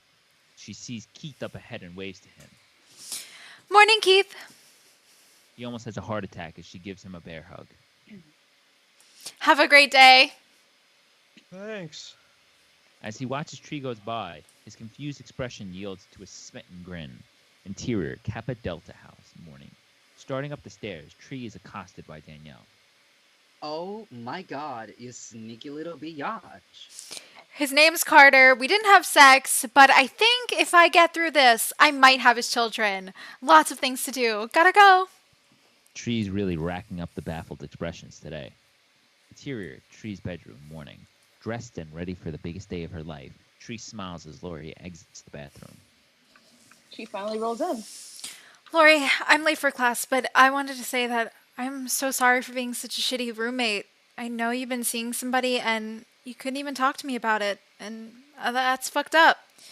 I should have been there for you, but I want to change that starting today. Are you okay? Tree Never smiles. better. Interior, Dr. Butler's science class, morning. Late for class, Tree enters the lecture hall. The door squeaks open, drawing everyone's attention, including Gregory's, as he turns from the chalkboard. Only Tree doesn't sit down this time. Dr. Butler, a word, please? Interior, hallway, outside Gregory's class, moments later. Tree is already waiting outside as Gregory practically explodes out of the lecture hall. What the hell do you think you're doing?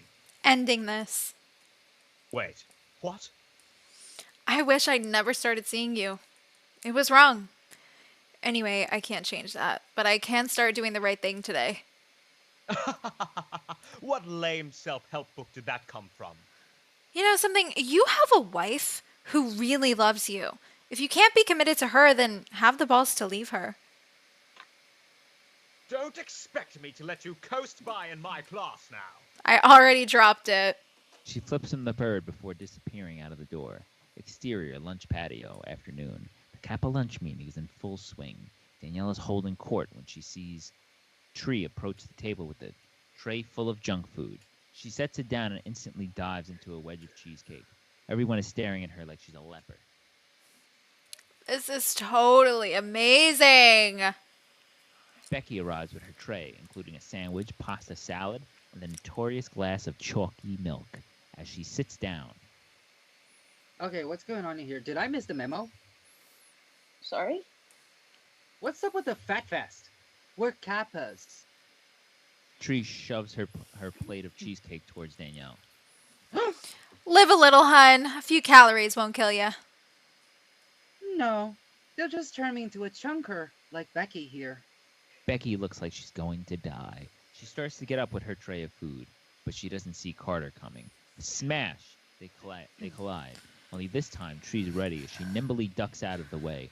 Becky's chalky milk flies off the tray and splashes all over Danielle. Oh my god, I'm so sorry. Don't be. That was perfect. Becky starts laughing with Tree. Danielle gets up. As more people see her dripping wet, they start laughing too. Shut up! Her tantrum only makes them laugh harder. Bursting into tears, Danielle runs off with some of her Kappa cronies chasing after her. I didn't mean to. Tree grabs him and plants a big kiss on his lips. He finally pulls away. Carter's eyes are wide as saucers. What was that for? In the club starts playing again on Tree's cell phone. It's Dad again. Look, I have to run, but what are you up to tonight? Nothing. Would you like to take me out for my birthday? Okay. What's the punchline? I'm being serious. I know it's kind of random, but I'll explain everything tomorrow, assuming there is one. Just say yes. Yes. Tree pecks him on the cheek. Interior restaurant afternoon. Tree's dad, David, late 40s, distinguished, sits in the half-empty restaurant, an empty coffee cup in front of him. He looks at his watch with a sigh before waving the waitress over to his table. I'll just pay for my coffee. You're not going to eat, honey? No thanks, just a check, please. The waitress leaves. David fishes out his wallet and removes a 10. When he looks up, he finds Tree standing there. Hi, Daddy. Sorry I'm late. Tree takes a seat across from him. She can tell he's hurt. You look nice. I like the tie. Thanks. An uncomfortable silence fills the air. Tree looks down, ashamed she's let the distance between them get this far.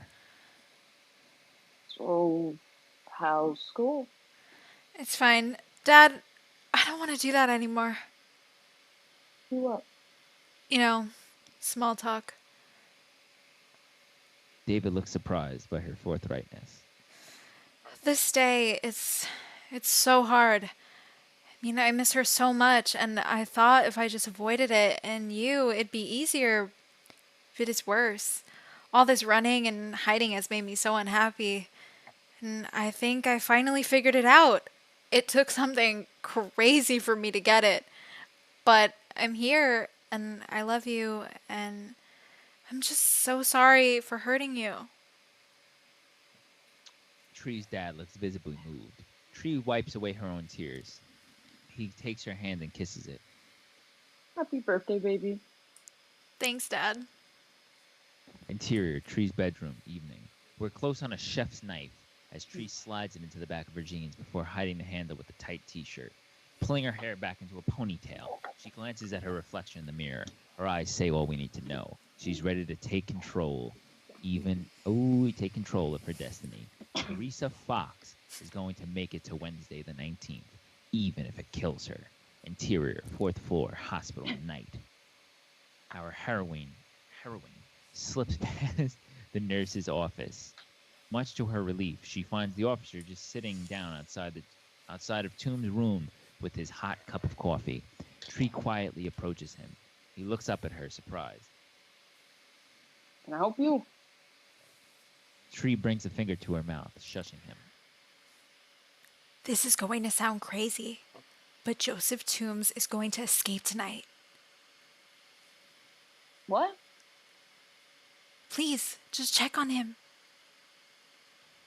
Look, I don't know who you are, young lady, but you better turn that hightail and get out of here before I be thrown out. He doesn't even see it coming. Tree has the blade at his throat before the officer can get the gun. I'm really sorry, but you're just gonna have to do what I say right now. Okay, take it easy. Now stand up very slowly. Oh, yeah, this is a very, very bad idea. So's getting killed for the 6th time. Open the door. Guiding the officer into the room, Tree's relieved to find Toombs still asleep in his bed. It's okay, he's fine, he's sleeping. She nudges the officer closer. Look, he's not. Shoot him. What? Shoot him in the head. They both don't see Toombs' eyes open slowly. Have you lost your freaking mind? Close on Toombs' arm restraints. His wrists are just resting in them, but the straps are already undone. He's going to kill me. Shoot him. Toombs suddenly lunges at the cop and shoves the knife he was hiding into the police officer's stomach. Tree staggers back as Toombs rises from his bed. Tree grabs the fallen officer's gun. She aims it at him and squeezes the trigger. Nothing happens. The safety's home, little girl. The blood-covered Toombs throws his full weight atop her. She goes down hard, the gun sailing across the room from the impact. He begins choking her. I should have cut off her. I should just cut off her head and be done with it, but this feels so much better, doing it. She focuses and drives her open palm hard into his nose. He cries out in pain. Tree tries to run, but he grabs her by her shirt and throws her across the room. Tree hits the wall like a rag doll. Toombs retrieves the knife and slowly stalks over to her. She's in too much pain to move. He stands above her, knife in the air. He flashes a sadistic grin, but he's surprised when she smiles back. 9:23, blackout. When the lights come on, Tree is gone. Psst. No, not gone. She took advantage of the blackout to scramble a few feet away and pick up the gun. Our tuition dollar is at work, huh? She empties the gun into his chest. Toombs falls back onto the bed, a bloody mess. Dead.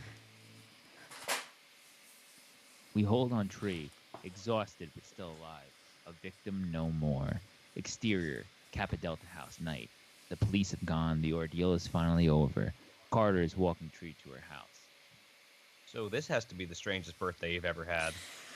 You have no idea. Did the police say how Toombs got free? They really don't know. Like Houdini. I guess. They stop outside her front door. I'm so sorry our date didn't happen. It's okay. There's always tomorrow. Tree glances at her watch. It's 11:53. I hope so. She kisses him. Good night. Night. She goes inside. Carter lingers for a moment, totally smitten. Interior, Tree's bedroom, night. There's a little surprise. Tree's a little surprised to find the room empty. Lori must be out with her new man, but she left something behind, the cupcake. Tree grabs a book of matches sitting on a box of incense. She lights the candle on the cupcake. Sitting down on her bed, Tree closes her eyes, thinking of a wish. Love, money, fame, doesn't matter. She's alive. Tree opens her eyes and blows. Smash cut to the tower bell tolling. Tree's eyes flutter open. She's a little groggy. Pushing herself up, she's suddenly filled with an unspeakable horror. She's in Carter's room.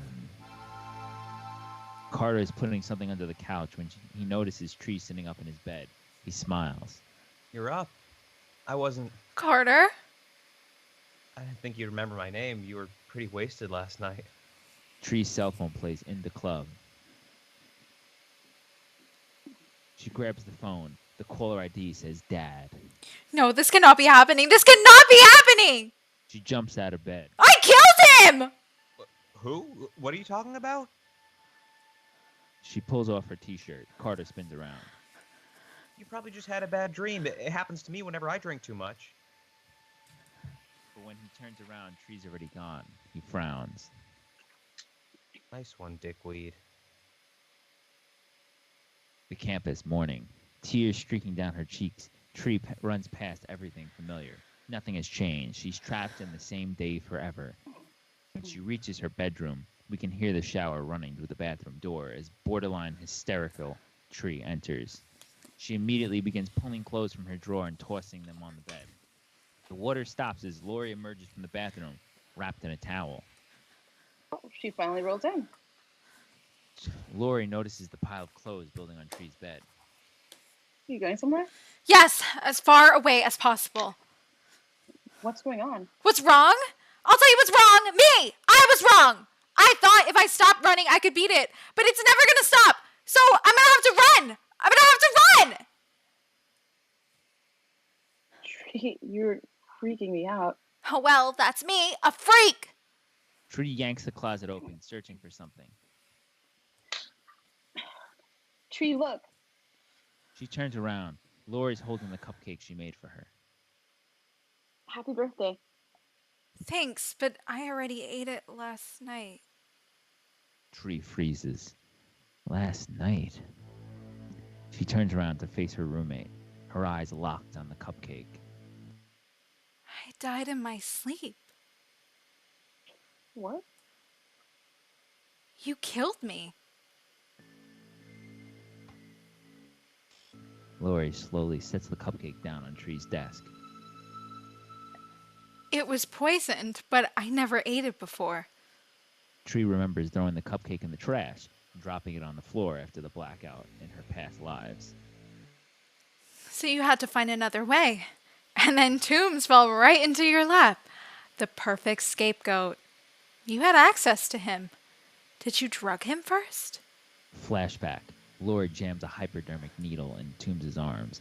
While he's unconscious, she changes him into the killer's outfit. She puts the mask on his face and sets the hunter's knife at his side. As she slips out of the room, we see his wrists are no longer restrained. You knew he'd wake up and escape. And then they just assumed that he'd kill me. Flashback. Tree's first death. The masked killer stabs her from behind. But it was always you.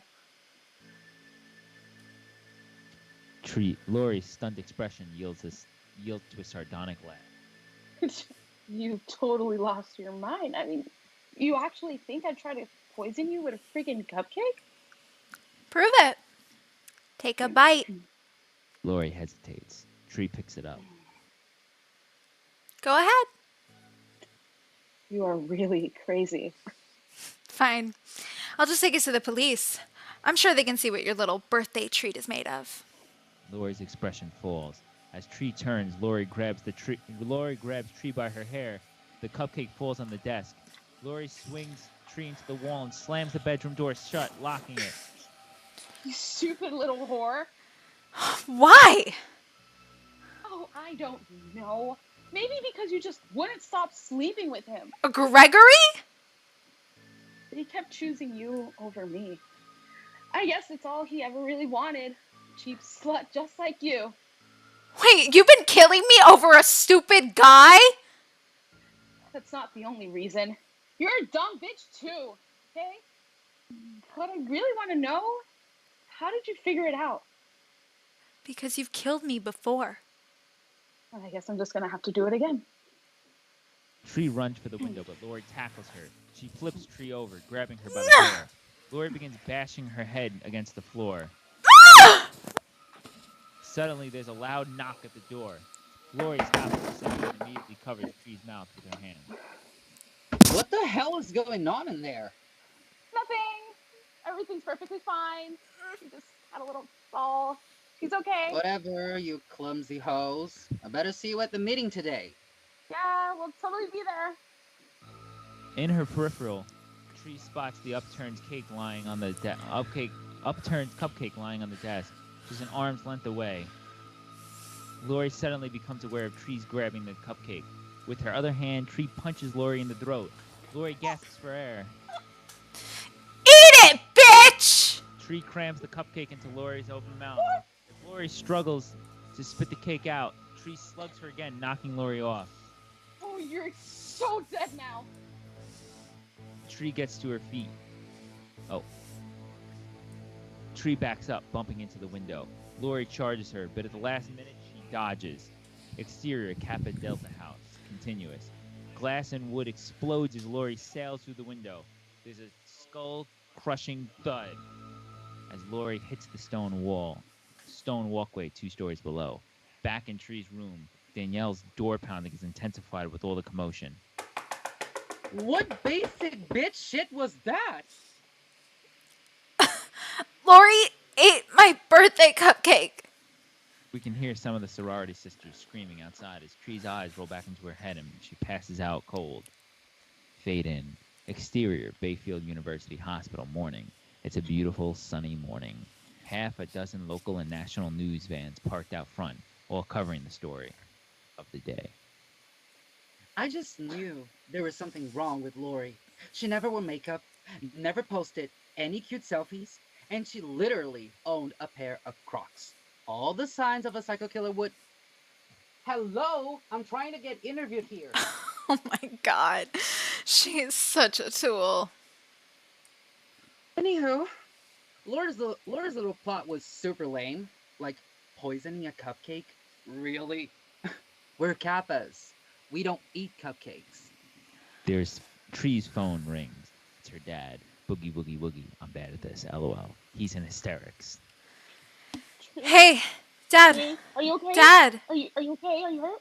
Dad, no. Dad, I'm fine. I promise. Are you sure? Yeah, Are you sure? just a little scratched up. All right. Okay, I'll see you soon. All right. I love you. I love you too. Bye. So, now that your bedroom is officially a crime scene and all, where are you planning on crashing? Is that an invitation? You sure you want to wake up in the dorm again? Only if it's yours. Only, of course, you'll have to sleep in Ryan's bed. Oh, of course, of course. Yeah, we can, Oh, almost forgot. He pulls out Tree's bracelet from his pocket. You left this little guy. Thanks. Hey, you know what your little scenario reminds me of? What? Groundhog Day. What's that? The movie Groundhog Day with Bill Murray. Who's Bill Murray? Are you kidding me? He's seminal. Ghostbusters? I am not into that kind of stuff. I prefer solo porn. Carter looks confused, in disbelief, then chuckles to himself and puts his arm around her. Interior, Carter's dorm room, morning. The bell tolls outside. The Tree stirs from her slumber. She sits up and notices she's wearing the same oversized t-shirt. She spies Carter, bent over, in front of the couch, putting something away. Oh, hey, you're up. Tree's eyes go wide with shock as her cell phone plays into club. She grabs it. I wasn't sure if you wanted to sleep in or not. I'm kidding. It was me. I just called your phone. What? It's Tuesday the 19th. You made it. Oh my god, you're such a jerk! She smacks him with a pillow. I'm gonna kill you. Hey, that's not fair. What is wrong with you? You are such a punk. I hate you. They're about to smooch when cock blocker Ryan walks in. She's back. Out. Oh no, I'm not sleeping in my car again. It smells like freaking hot pockets and feet. Get out. I just need clean underwear. They all laugh. Freeze frame. Fiend name.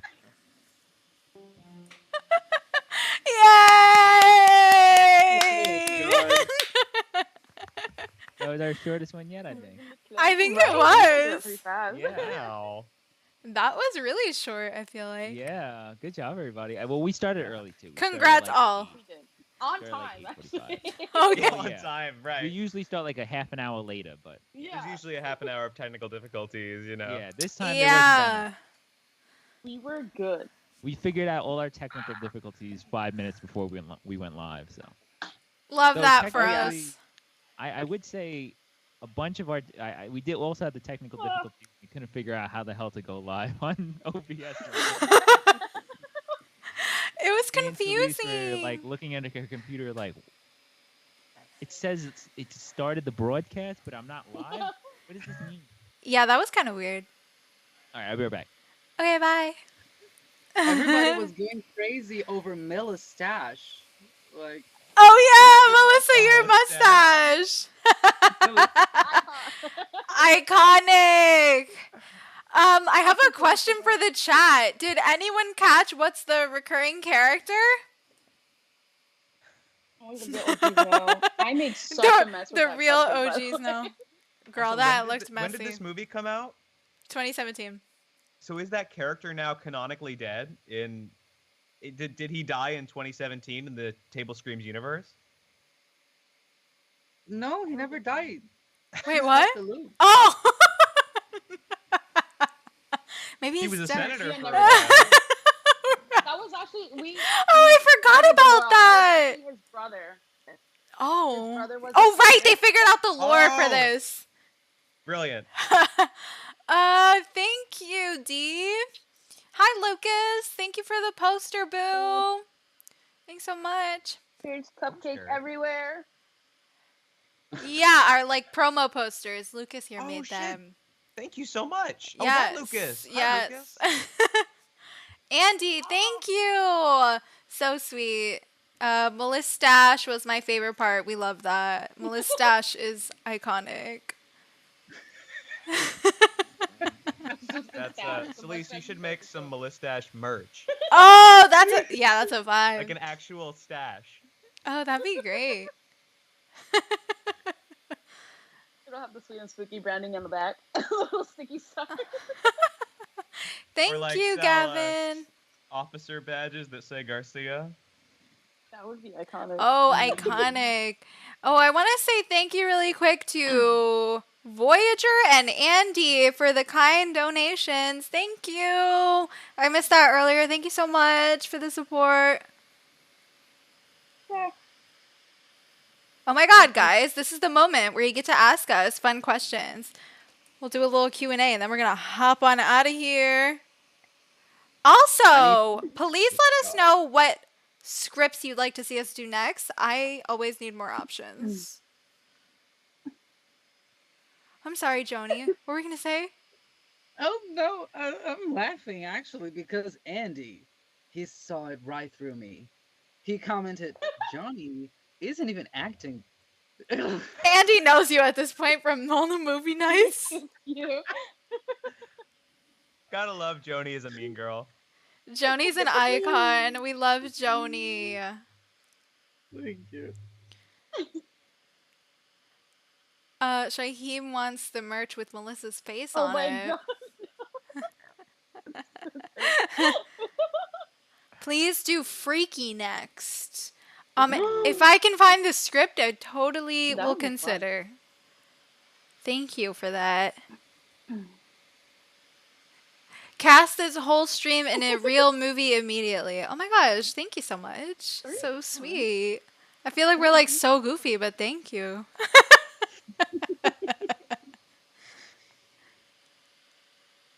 I feel like you all could do great with one of the Nightmare on Elm Street movies. Yeah, we did do Nightmare on Elm Street. I think that was our second table scream ever. You guys can check that out. Yeah. The origin story. Yeah, it was Dylan's first table scream ever. Yes, that was. Yeah. Wow. It's been a couple since that. Yeah. Yes. When was that? Was that September? That was August, I think. No, August. It was August. Oh wow. I didn't It even- was on my birthday. I remember. Right. Oh, Yeah. that's If we were right. gonna do another Nightmare on Elm Street movie, I'm not sure which one will we do. Like Oh 4 my is pretty God. fun. We should do 2, and it's just Dylan. Like none of us even. Dylan is Mark Dylan. Patton. It's I'm just- the ambiguously gay guy. Oh, we love it. We love Mark Patton. Ambiguous? I don't know. Yeah, right with that movie. Listen, we love a twink here in Sweet and Spooky. Oh, hi, Adam. You're good. You can catch the whole thing on the replay. Thank you for coming by. Does Melissa have a prop chest full of all her props and costumes? At this point, I Probably. might as well buy a legitimate one. Honestly, I need one too. You should get like one of those Trying to build up. cartoonish like magician chests. Yeah. I just keep pulling stuff out of it like, Leather. Yeah. "Alive." Oh, well, thank you, Shaheem. Dylan killed Carter's role. Dylan is Carter in real life. Dylan is. Kinda. Basically. That's Got a how few years on him. that's how you and your girlfriend met, right? It was like a Groundhog's Day thing in college, or I think it's just it was in college, right? Absolutely. Yeah. 100%. Okay. Aw, thank you, Mud. Thank you, Gavin. Andy says, what is everyone's theater experience here? I think Andy already knows all my experience. So, does anyone else want to go? Joni, do you have any theater experience? No, only school stuff. Yeah, That's it. same. Yeah. I never really got into the theater stuff when I was young. I think Dylan does, right? Yeah, I have a BFA in musical theater. Oh, Icon. look at this guy. This very 4 years talented of it. man. Thank you. You're welcome. Melissa, you did a phenomenal job on this background. Yeah, isn't it so cool? This is one of my favorite templates she's ever done. This one and the Jennifer's Body one was really good. Yes. Those were fun. I like making these. So good. Oh, okay, D, I'm sorry. He's like going to a natural disaster. I know. Good luck. D, I'm sorry for you. Oh my gosh, newbie! Hi, friend! Yes. I saw Newbie here before, actually. He commented maybe like an hour in. Friend! You are so missed! Yes. Miss you. Yes. Thank you for coming by. Yeah. F in the We chat. miss you and your beautiful cats. Yes, Yes. we love Tom. We love him.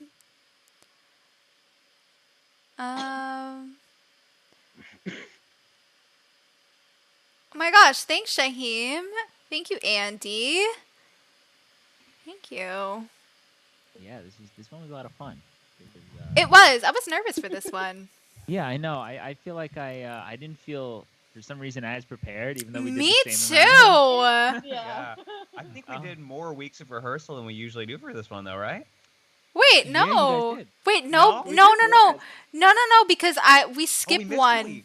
Yeah. That's right. I think you guys started earlier. You didn't do as many rehearsals. I think yeah. Yeah. But also it was wait, when did we start? It was a short month though.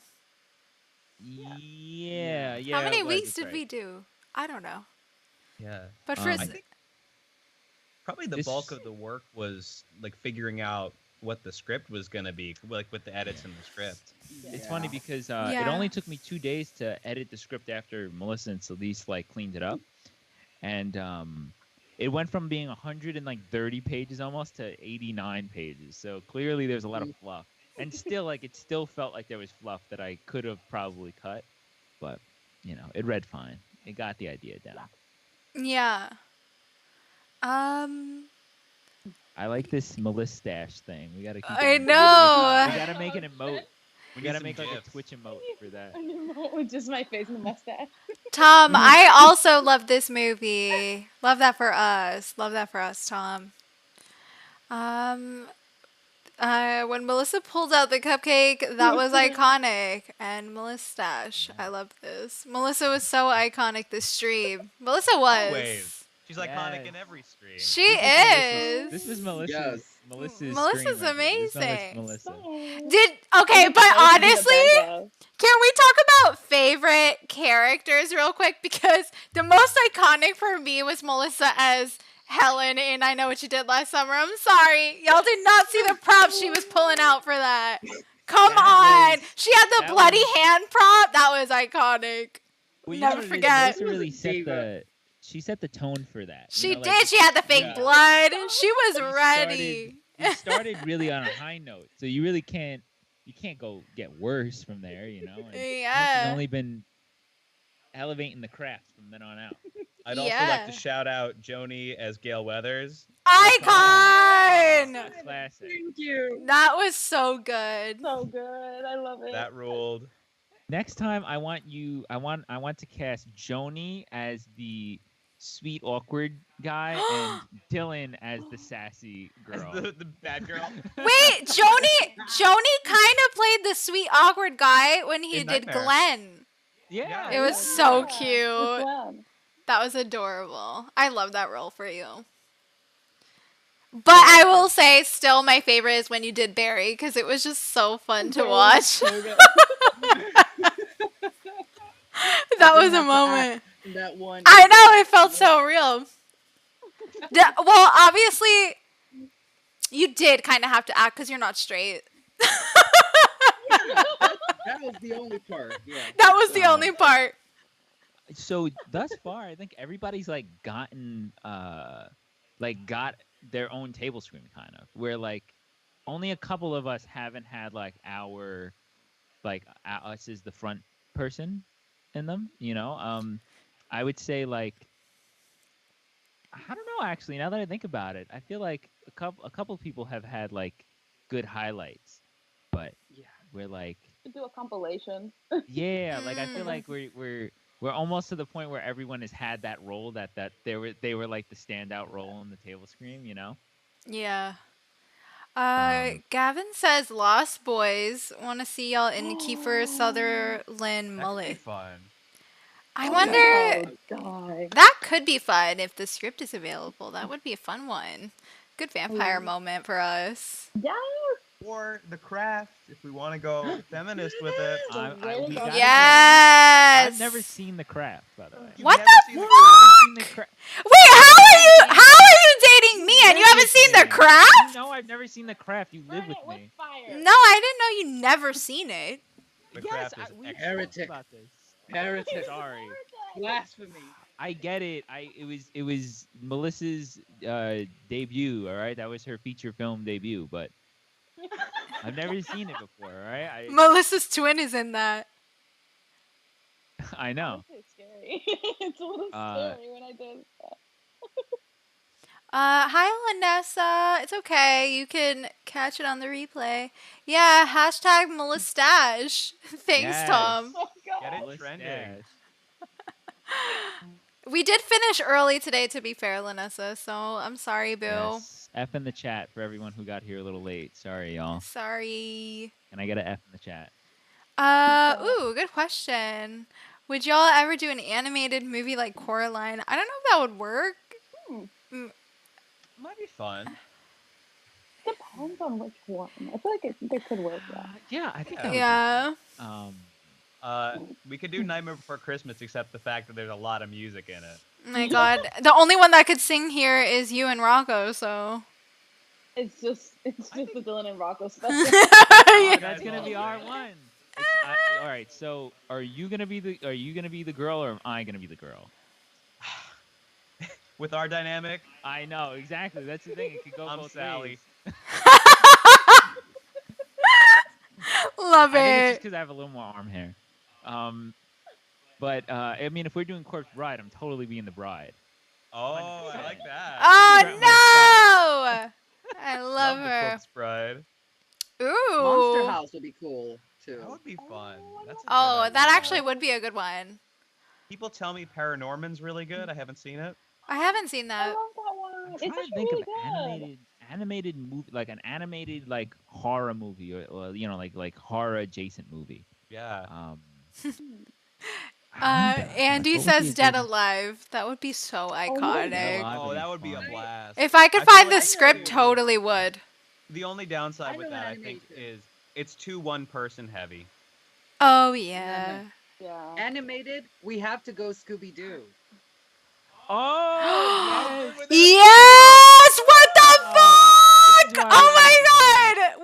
Joni Wait! is Joni's gonna be done. Scooby. Joni, you know after this we're gonna be hunting for those scripts, baby. You and me, know, we're gonna be like, Melissa's got the Velma cosplay. That's her so whole thing. funny. That was a big comic con. Everybody was taking pictures with her. this is She true. is This is Velma. true. Thank you. Yeah. Maybe the folks in the chat can think of more You want to do Meet animated the horror Feebles, movies. Elise? Get Meet the the fuck out of here, D! D, did I you would just do bring the up Feebles. Meet the Feet? Stop it, D!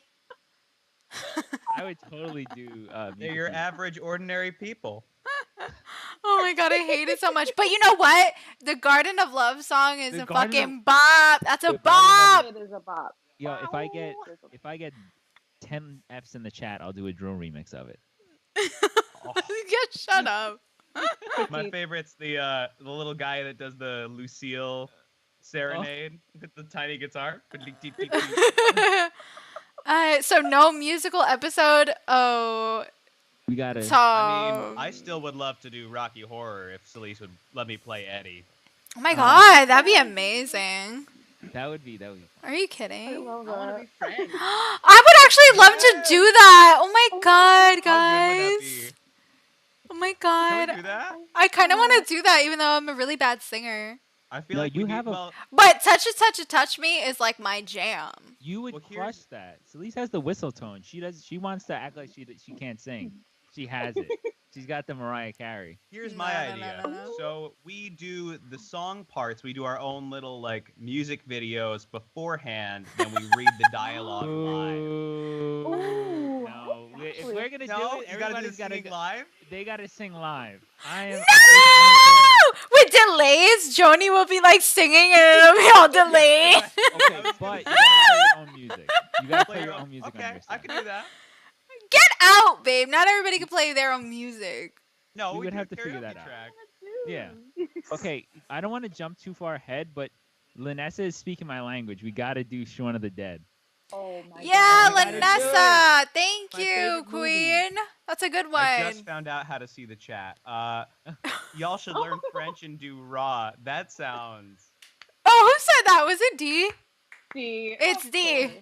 That's D, of funny. course. I D, love that. come on, baby. You know I can't learn French. If we can't learn French, can we do French? So down for Scooby Doo. Was Carrie ever done or suggested? It was not suggested. I haven't read the talked about it script before. yet, but I don't know how the script would read in this format. But it could be interesting. Thank you for that suggestion.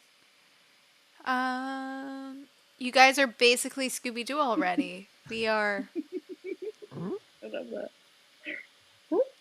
Oh, you're so right. Francis would lose his mind if we did Rocky Horror. Love No that. one tells him. We just like block him from saying what we're doing until the date of. And just surprise him. We hide all the posts from him. We should do a private one. Just no, everybody's invited but Francis. No, we love Francis. We stand for it. Sweeney Todd. No, we can't do that. Todd. We can't do That would be it. so difficult. That would be it's like awful. sung through. Yeah, honestly. Yeah. As much as I would love to play Pirelli. Listen, if we're doing a musical, I can't narrate. My voice is so tired by the end of these things from talking like this the entire time. Like, my shit is tired right Well, now. okay. If Tom would come back and be the narrator for Rocky Horror, I'm just saying. I think Tom could Tom, kill a please. good bass part. Tom, I think we he would would crush that. love it. We would love that. We would love for you to come back for a good old Rocky Yes. Horror moment. Suspiria table read? Ooh. Oh my No, God. what It would would that be be me. like? That would be Dialogue. Yeah. me reading you a script. Like, We're gonna have to all have like red lights on. Like, what are we gonna do? oh, well, I have one. Is over here. I'm not gonna move it because it's like 100 pounds. Yeah, don't do that. I'm gonna be the ballet boy who has like one line. The queer coded ballet boy. Yeah. Alien, but someone has to spit up milk on camera. You're gonna have to. I'm sorry. You're gonna have to pay for that. I don't do that for free. That's only for OnlyFans content. That's the late night after show. I'm streaming on. That's I why would we love ended to early see today, it. guys. This is Sweet and Spooky After Dark. We need a Giallo table screen for Giallo era. Listen, how are we We all gonna gotta do speak- that? We We can't. all gotta speak different languages, though. Yeah, and then like, how do Yeah. we dub ourselves over though? We pre-record it. We could like lip sync to the look. We got Melissa's in her Giallo era right here. Look at Melissa. Sash is ready to go. Melissa is Dario Argento.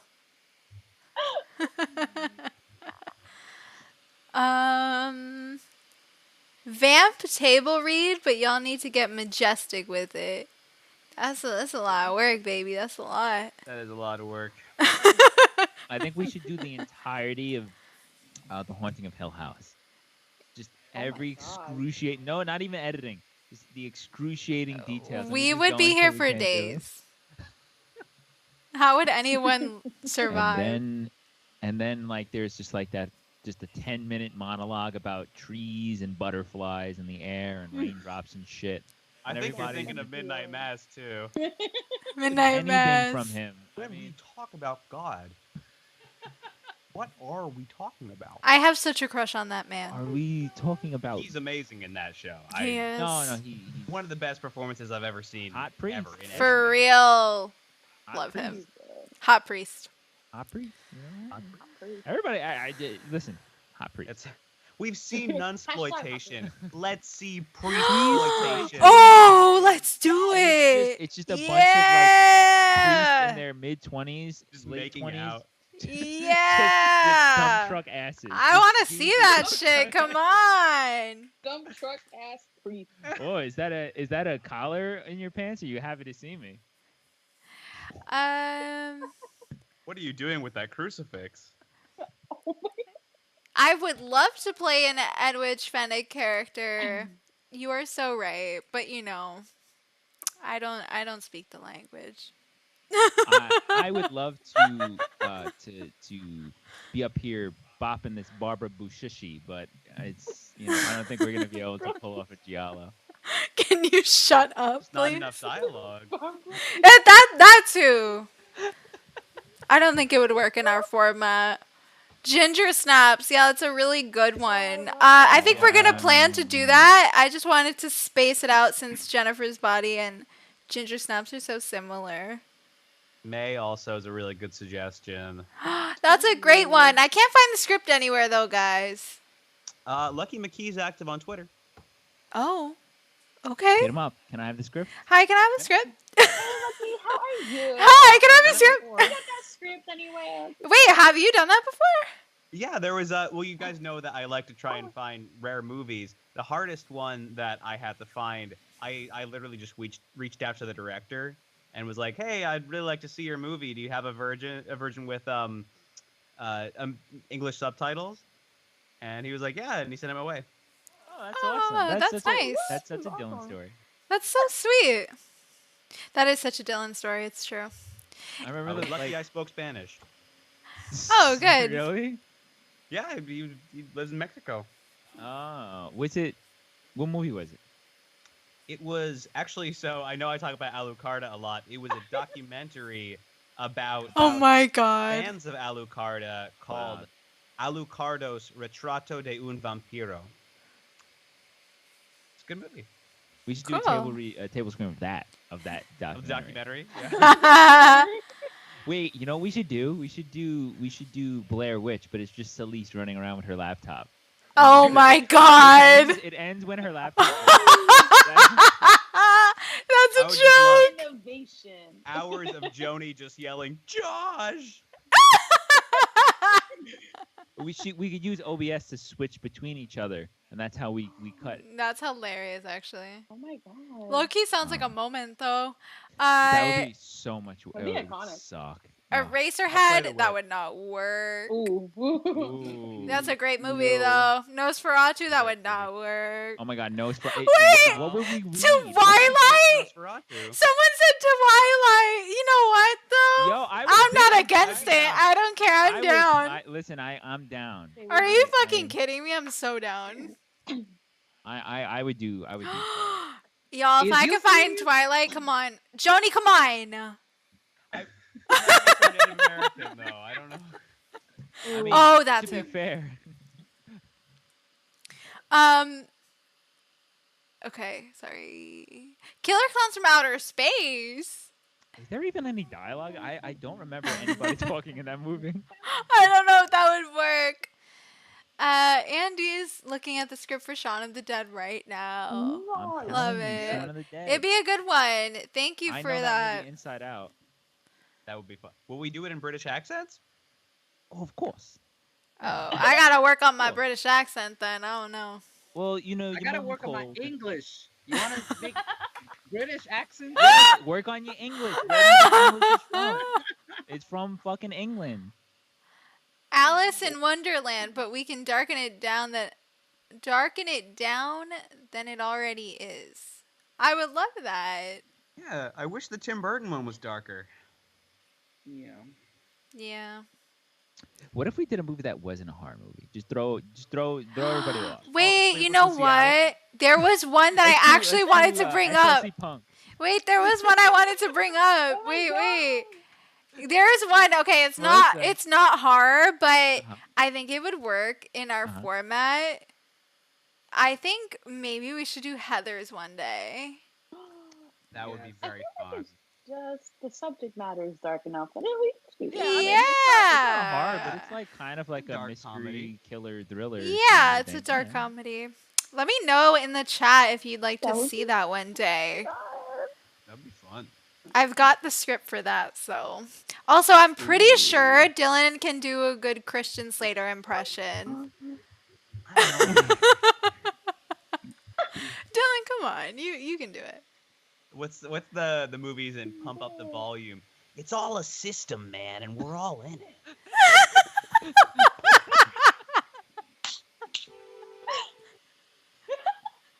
See, I It's a knew. ridiculous movie. Sometimes I just know with Dylan.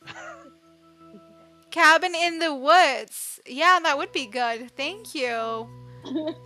I actually had Cabin in the Woods on the poll for my patrons, along with Happy Death Day, but Happy Death Day won. So maybe Cabin in the Woods in the future.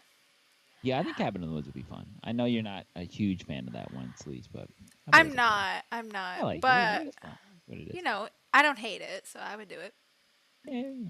Did what it wanted to do. Yeah. It's okay. I would also love Twilight D. Listen, I'm leaning Twilight. I want to do the the final the final battle at the end where it's actually not the Where it final doesn't battle. happen. Yeah. That's all right. So I have this idea for the last book, right? We're gonna do this whole big thing that's gonna like completely change the whole story, but we're not gonna do that actually. And then the twist is Jacob's like, "Oh man, that baby." Oh my Put god. that my daughter. Oh my god. Headphone users rip. Sorry. I And would love for us to do a Universal movie, like a Universal monster thing. That would be Dracula. great. Like Bride of Frankenstein. Frankenstein has a lot of characters. Yeah. would that work though?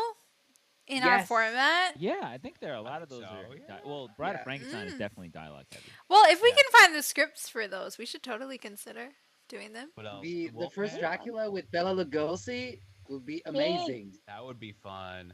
Yeah. We should do Return of the Living Dead. Yeah. Wow. That actually would be really good. I mean, there's a lot of characters though. in I that love movie, but- how many suggestions y'all have. Oh yeah. I'm glad because me and Melissa have been struggling for a couple days trying to figure out what to do next. Serial Mom. I have We should not do seen Lighthouse. Serial Mom. I haven't seen Serial Mom either. I've I've seen never a lot of John Waters, but not that one. Edward Scissorhands. I don't know if that would work. Maybe. I didn't know Joe Bob did an episode on Heather's D. That's awesome. We should do a Joe Bob episode of a movie that we've already done on here.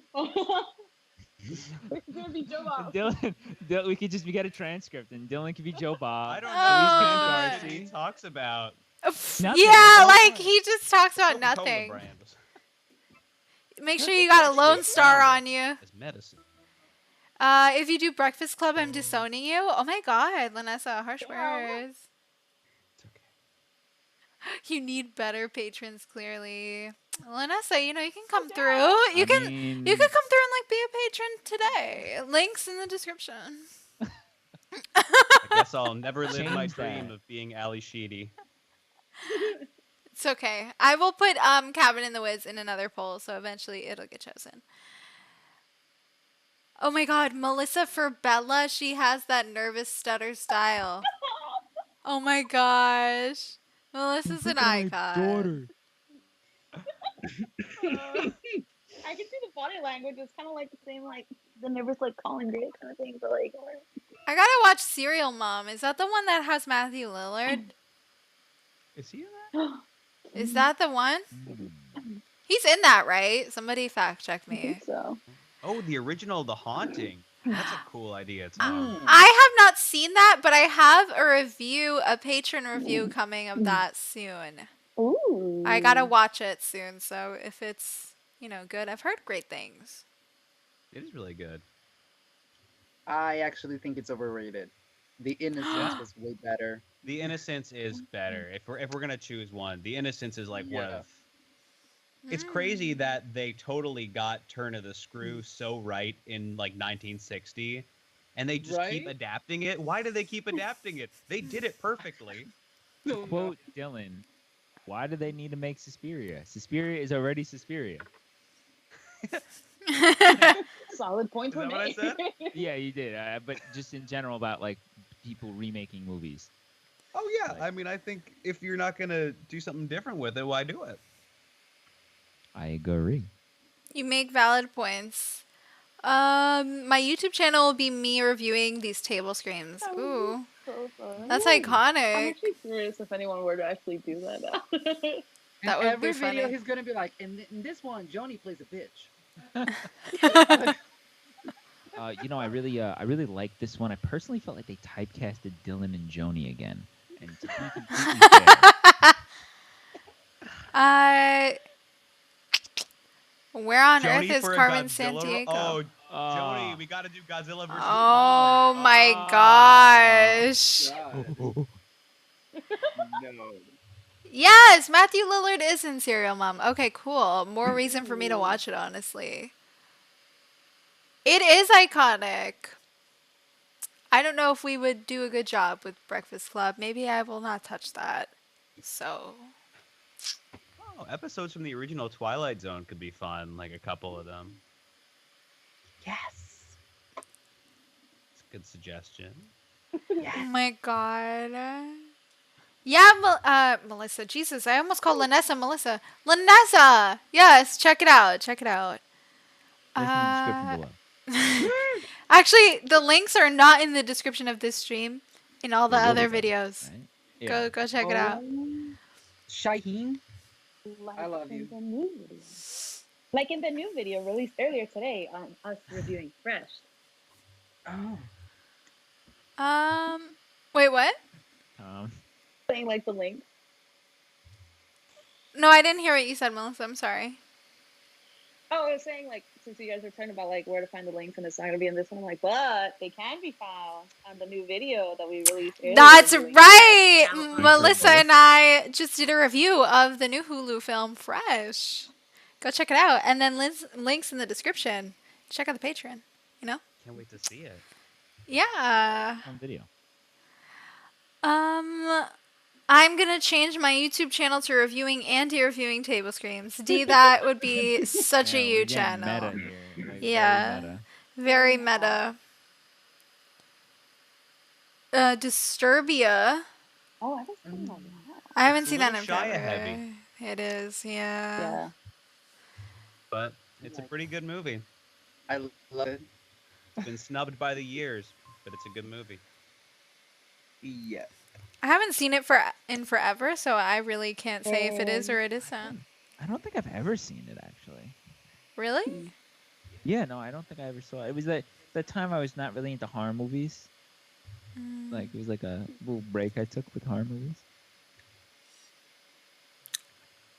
Did you like the sequel to Happy Death Day? Yeah, I thought it was fun. It was cute. Yeah. I haven't seen it.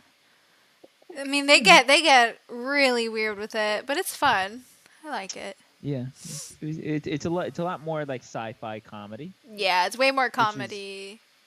You know, Yeah. sometimes it kind of does the sci-fi a lot better than the comedy part, but it's cute. Yeah. Rear Window? Oh, the original Disturbia. Mm-hmm. Oh. Hitchcock. Oh, cool. I haven't seen it. Psycho's a good one too. Didn't we look into Psycho actually once? We considered that, I think. Why did you just sound like Morty right there? Did we look into Psycho once? Didn't we look into Psycho once? Oh, jeez. Oh, We could do some Hitchcock. I could Please see do us the doing voice. like a good Rebecca. Oh my god, really though? Are you being honest What? about Rebecca? Yeah. It'd be fun. I really wonder if that would read well. I mean, Melissa would make a great Mrs. Danvers. Melissa, an icon. Ready or Not table read. That I don't know. I have to check might out be the fun. script. A lot of characters, but it could be a lot of A fun. lot of characters. Same thing with what's that other one? You're Next. I have that script, but there's a lot of characters in there. And a lot of action too. Yeah, there Yeah. is a lot of Yeah. action. I like those movies a lot, though. Mm. Yeah, they're yeah. good. I was thinking maybe we could do the Nightmare on Elm Street remake. That one was totally not an awful Oh movie. God. Oh yeah. Get the fuck out. I don't know Just- if you guys. I can imagine Celeste just holding up the Polaroid photographs and being like, I don't know if you guys Get know, out. but I watched that for the first time when Celeste was doing her Nightmare on Elm Street things. And she was like, "You should." I was like, "Oh, I want to like watch it, just just because I've never watched it." And she was like, "All right." And I think we shut it off after 30 minutes. Oh. Yeah. Yeah, Rocco was like, "Babe, turn this off. I could not watch this." Yeah, I couldn't even get through it, and I was multitasking, and I still couldn't get through it. Yeah, that was crazy. It's really bad though, you know? Go watch the Nightmare on Elm Street ranking if you want to see Celeste's opinion on it. Did you do a ranking? I was for just this? gonna say I did not do a Nightmare on Elm Street ranking. Then why don't we watch all the Nightmare on Elm Street movies? What was that? I think we all Rocco know Rocco one is movie. making this up. No, we were watching them because I watched part 2. I watched the first one and then I watched part 2. And then we were Oh, and just then we like, tried- let's watch all of them. Oh, we just watched it out of enjoyment for movies. I forgot that we do that sometimes. Yeah.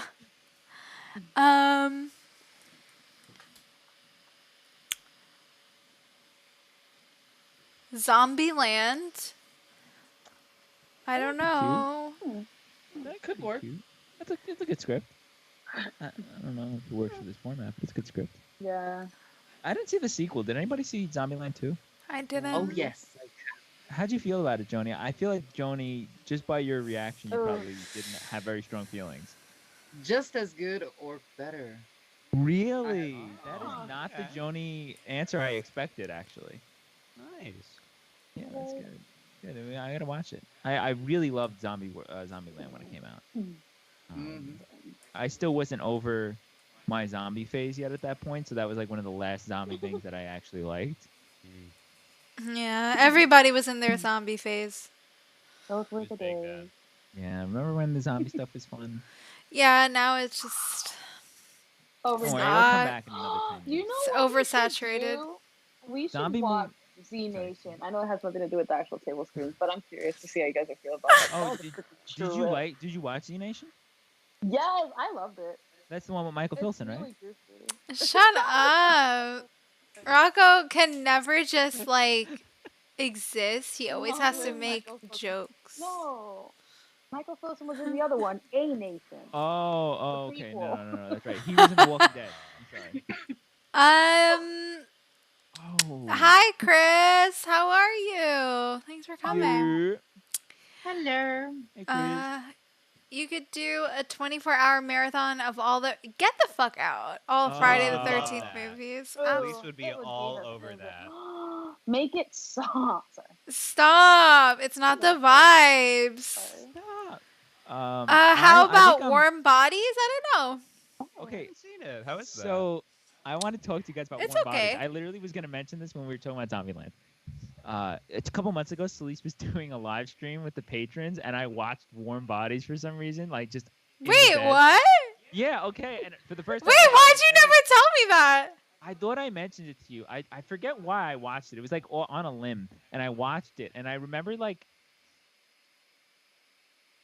I've never watched a movie where I felt too old to watch, and that is how I felt when I watched Warm Bodies. It was like Yeah. I am not the audience. I that this mean, movie is yeah, about. I think it was for teens when it came out. It was yeah. basically because people hadn't figured out yet that you can't Twilightify everything because like hooking up with a zombie is weird. Like nobody realized that at that point yet. That's I mean, necrophilia. Dead Girl had come out by that point, so I don't know what they were thinking. Honestly, that movie, Dead Girl, my haven't seen that. goodness. Yeah, it was weird. There was something about Not Warm my cup of Bodies tea. that didn't sit That movie is super disturbing. Would never watch again. No. Thank you, Mud. Thank you. See, Mud. Thank you. Thank you. Night of the Demons. That would be really fun, actually. I have not seen Oh my that, God, Mike. I have can not I seen do it. that? Wait, didn't we watch Night of I'll the do the Demons? whole dance to Bauhaus. No, no, Yeah, that's the one with the Baja song, right? Isn't it? no. I'm Yeah. talking about something that Mike said. Yeah, Night. What? Oh, sorry. No, no, no. Mike says, "Have any of you watched the hilarious movie Orgasmo from the South Park guys? I haven't seen that. Oh, I heard about it. I I've love not I seen love it. Night of the Demons. I did a whole review on that a while ago. That could be a fun table read actually. There's a lot of fun characters in Night of the Demons. No, yeah, Night of the Demons is fun. I like that one. Yeah. Spookies. Melissa would have that moment to dance to Bauhaus. Yes. I'm so excited. Maybe a weird suggestion, but I'll say it anyway. That movie Devil with 5 people trapped in a the elevator? elevator That could be thing. fun. Oh, Ooh. that could work. That's a good one. Yeah. That's a movie I watched on a date. Ooh. Oh. Oh, Wow. Oh. Not a good date movie. No. Oh no. Was it a bad date? I mean, they watch when you're Devils. watching an M. Night Shyamalan bottle movie. Okay, so this is my dad joke movie as well, by the way. We could do P2. Ooh, I love this one. Don't judge. P2 is one of those movies that it's like a guilty pleasure. I think it's awful, but it's a guilty pleasure. There's one kill that actually is like pretty cool. It's like ridiculous, but it's pretty cool. And I think it's the only good part of the whole movie, so. Here, you could try and persuade Josh Hartnett into guest starring for an H2O read. I don't think you return my calls. I don't think Josh Hartnett would ever slide in Let my me just- DMs. Let me just pull him up on speed dial. Yeah, I actually I play me and him we hit Yu-Gi-Oh! Hey, Locals Josh, every it's Saturday, on. so. Hey, bestie, do you want to Hey, come bestie. through? We We used trade to get our Pokemon hair cards done on the together. weekends. We had the same swoop. I totally feel you on the eye candy though. Josh Hartnett is super attractive. Do When you are we know what movie had 5 characters in one space? Oh, The Evil Dead. I missed that one, sorry. True, Ooh. but gotta not a lot of do- dialogue. That's the Yeah. issue. I don't know how many times I'm gonna have to read, and then the camera swoops in. Yeah, it's a yeah. lot of that. The camera twists and turns. We gotta. I'm telling you, we gotta do fucking Tusk. We gotta do Tusk. Oh, would anyone like to see Tusk? Gotta do Tusk. Gotta do the Justin Long cinematic universe. It's a fun one though.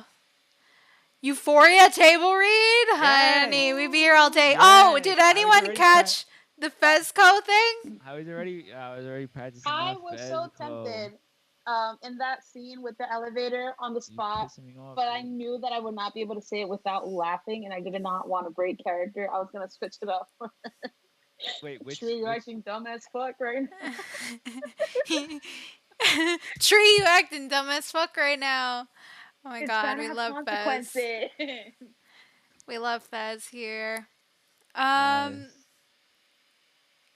The faculty, yeah, the faculty actually is an option, and we have the script, but there needs to be lots of editing because there's something weird with like a character in there. Oh There yeah. was a So- character that never quite made it in the actual movie. They kind of just merged her and Delilah's character into one. Yeah, so we Oh, gotta work don't- on that. Don't we have like one of the before the even shooting script? It was like an early draft. It's not even like a revised draft, Yeah. which is a I lot would of work. love the faculty, honestly. That Who would do you be think so I would fun. play? Oh. Ooh. Wow. Okay, this just came up. Troll Emoji 2 movie. table read. No, no. Troll Spells two. Nilbog backwards. Hear me out. Hear me out. Oh, D says yes, Tusk! Yay! I love it. Yes, I love Tusk. Tusk love. We're gonna just gloss over the scary movie one. Oh, I didn't see it. Oh, scary movie? Oh my god, no, Lanessa. Sorry, we are Sorry. not scary movie Real quick stands with here. that. With all due Joni- respect, it's not for Johnny's me. shaking his head. I know. I'm think sorry. they're We kinda disappoint you, funny. Johnny. I can't. I'm sorry. Me and Celeste actually watched all of them besides 5. We didn't watch last 5. summer Yeah. in Mhm. Pennsylvania, right? Yeah. And it was a mess. And Melissa watched some of them with us. I joined in for a few. Yeah. Mm. I think it's just because I was probably like 11, but I remember the first two being way funnier than when Oh I yeah, rewatched I them. agree. Yeah. Um, It was a moment. it was a moment. It's weird. Oh my Halloween god. 3. Oh my god. Toxic Avenger. Oh my god. Human Halloween Centipede? 3. Rocco, are you gonna be the Tom. horny doctor in Halloween 3? Human Centipede is definitely a I hard already no, am. Tom. It's a hard no. I am not being anywhere near the damn middle. Just saying. Nope. Listen, you know I'm all about the end. It's gonna be a no for me. It's gonna So be a you hard know, no. I've been in the middle before. What? Oh my god. I missed it. What did you say? Nothing. Oh no. What a weirdo. I don't know, but he definitely The said worst something weird. What did you say? Imagination is dangerous. No, I Imagination is dangerous. What did you say? I Polluting just said, my I've been stream in the with middle your before. crazy talk. Wait, repeat it? What? I said I've been in the middle before. Rocco's just making human centipede jokes like a butt face. You know, he's doing it. We'd love to see Seed it. of Chucky or Bride of Chucky? Bride of Chucky has been in talks. Iconic. Yeah. We've talked about Bride of Chucky. I think Bride of Chucky would be really, really fun. Definitely. Also, Celeste and Melissa have that entire meatball monologue down. We We That's do! our scene. It is our scene. Yeah. We'll put it back to each other Since we on were the- like in high school, we used to just quote that shit. Iconic. Oh my god. Is everyone scarred from Human Centipede? We do stand No. Rocco. Thank you. The first time I watched Human Centipede, I nearly vomited. I know that's like a cold take, but it was like there's something about it that's just so gross to me. I think it's still equally as gross to me, and it's not the grossest movie I've ever seen.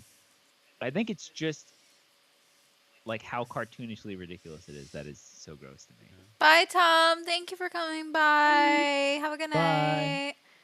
Jersey That's a Shore good- table screen. We're doing it already. This is it. That is a Wait, horror wait. movie in itself. Jersey Shore, is that the one with Snooki, I think? Yes. Is that her name? Snooki. Yeah. We should do the And Jersey Mike Shore. the Situation. We should do the Jersey Shore horror movie that. We that should what's his do. face- Oh my god, Jersey Shore Shark Attack or whatever it was. That shit was iconic. Oh my god, can we get That's Jay? fucking funny. Yes, if Jay, You- if you're Jay is the listening, shark. need you We on gotta the get movie. Jay from Bloodbath TV. Yes. Jay is the shark. Everyone, F in the chat if you want. Jay. You want to know a weird fun fact? That Snooki girl, she was a demon in Supernatural 1. I know, I saw Yeah. that episode. It was ridiculous. Wait, really? Yeah, yeah, because she was a Supernatural fan and they let her come on the show. Oh my god. But babysitter would be fun. Oh, Babysitter. I have that script. That could be good. That could be Urban fun. Legend. That could be good. I think I I have could that watch script too. No, D. I'm not even gonna say what you said, D. Bye. Huh? Is there even a? What did It's he just me say? narrating. Oh my god. D. Yeah. You could do on the scare and just watch it. Shut up. No. I'm in. Okay. Yes, Lanessa, you do that. She votes for Cabin in the Woods, Shaun of the Dead, or The Babysitter. Oh, all great options. Yeah. Thank you guys. Yeah. You're If fire, by the way. yeah, if you guys have any last minute questions, feel free to ask them, and then we're gonna head out soon. Yeah. Jay comes to the stream just strapped in Jaws in the shark suit. He has a shark onesie, I think. Yes. I am Shark speaking to one. Jay after this. We gotta coerce him into doing one. Yeah. So I should tell him. I'll be Just like, do a hey, you shark. don't even have to talk. You just gotta wear the shark onesie. You're just, yeah. Pauly D has fucked half of my town. Oh, you live in Jersey. Right. Oh, that's rough. Yeah. That's rough, A bunch baby. of- It's rough. Holy despawns running around. Tucker and Dale versus Evil. I'm on board with that one. Ooh. Oh, Trick I or love Treat that. also could be fun to do a anthology. Ooh, that would Yes, be that a would lot, be but it That's a would good be. I'd be so suggestion. down. That script is online, actually. We should check Yeah, that out. I fell asleep when I watched It it. is. It was fun though. That It might be always a got very mad. Halloween one. I did get That would be a really good mad. one. It's a good one. Night of the Creeps. I haven't seen it. Oh yeah, we didn't see that. Oh, we have a good question from Shaheem. What was everyone's favorite Happy Death Day lines from any character? Thanks, Andy. Have a good night. Bye, Joni, you Andy. want to start? Did you have any favorite I lines? I have two. One is, what time are you going to the party? And the other one is a poison cupcake. Really? We're Kappas. We don't eat cupcakes.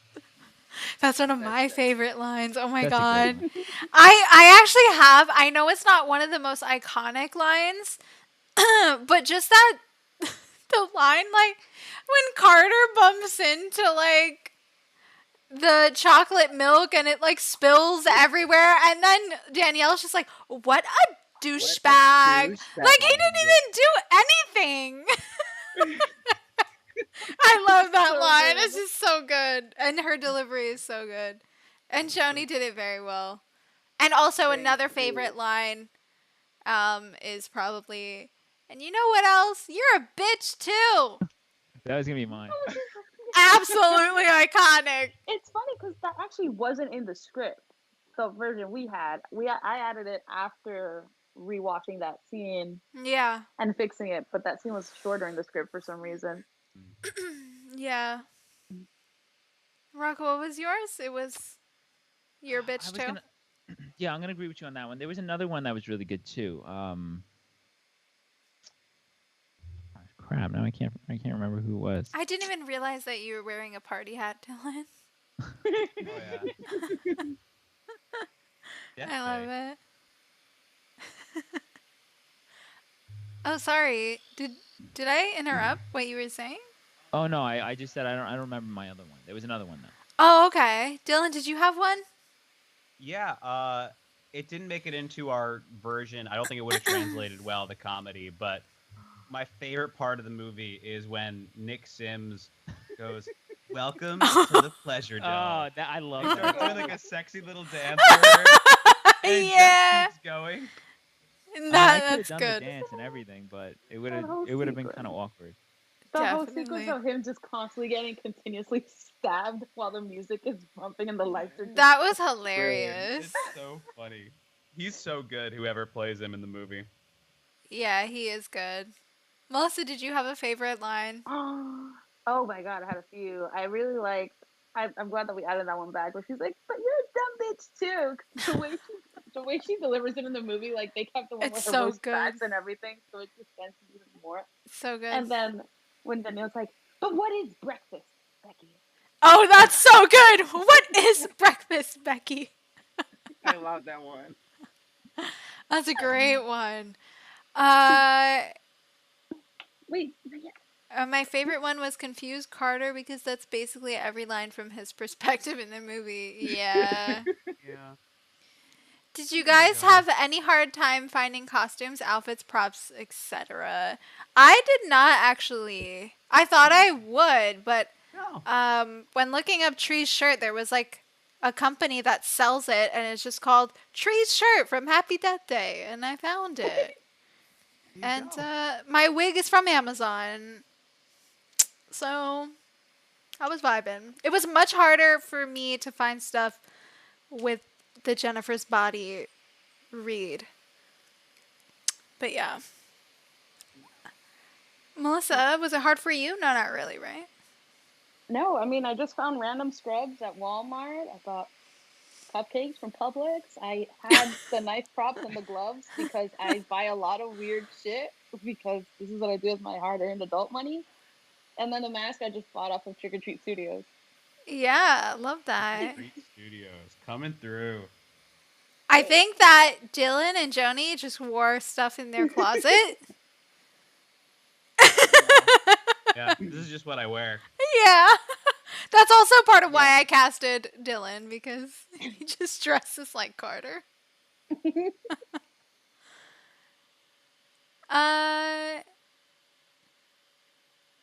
She was secretly grooming the Melistache.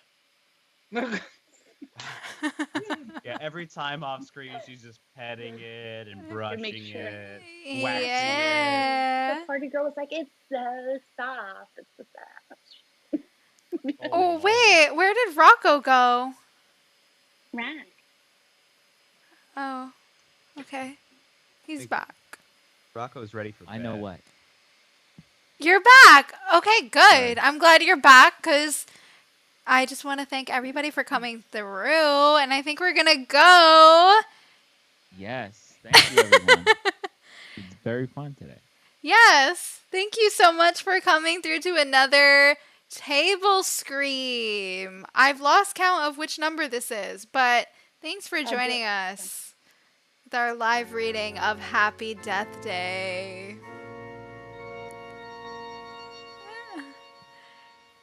Yeah. Oh my God. Thanks, Rocco, Joni, Melissa, Dylan. I love all of you guys. Thank you. And we will see you at the next one. I hope everybody has a good night. Thanks so much for all the support. Bye. Yes. Good night. Good night. Bye. Bye.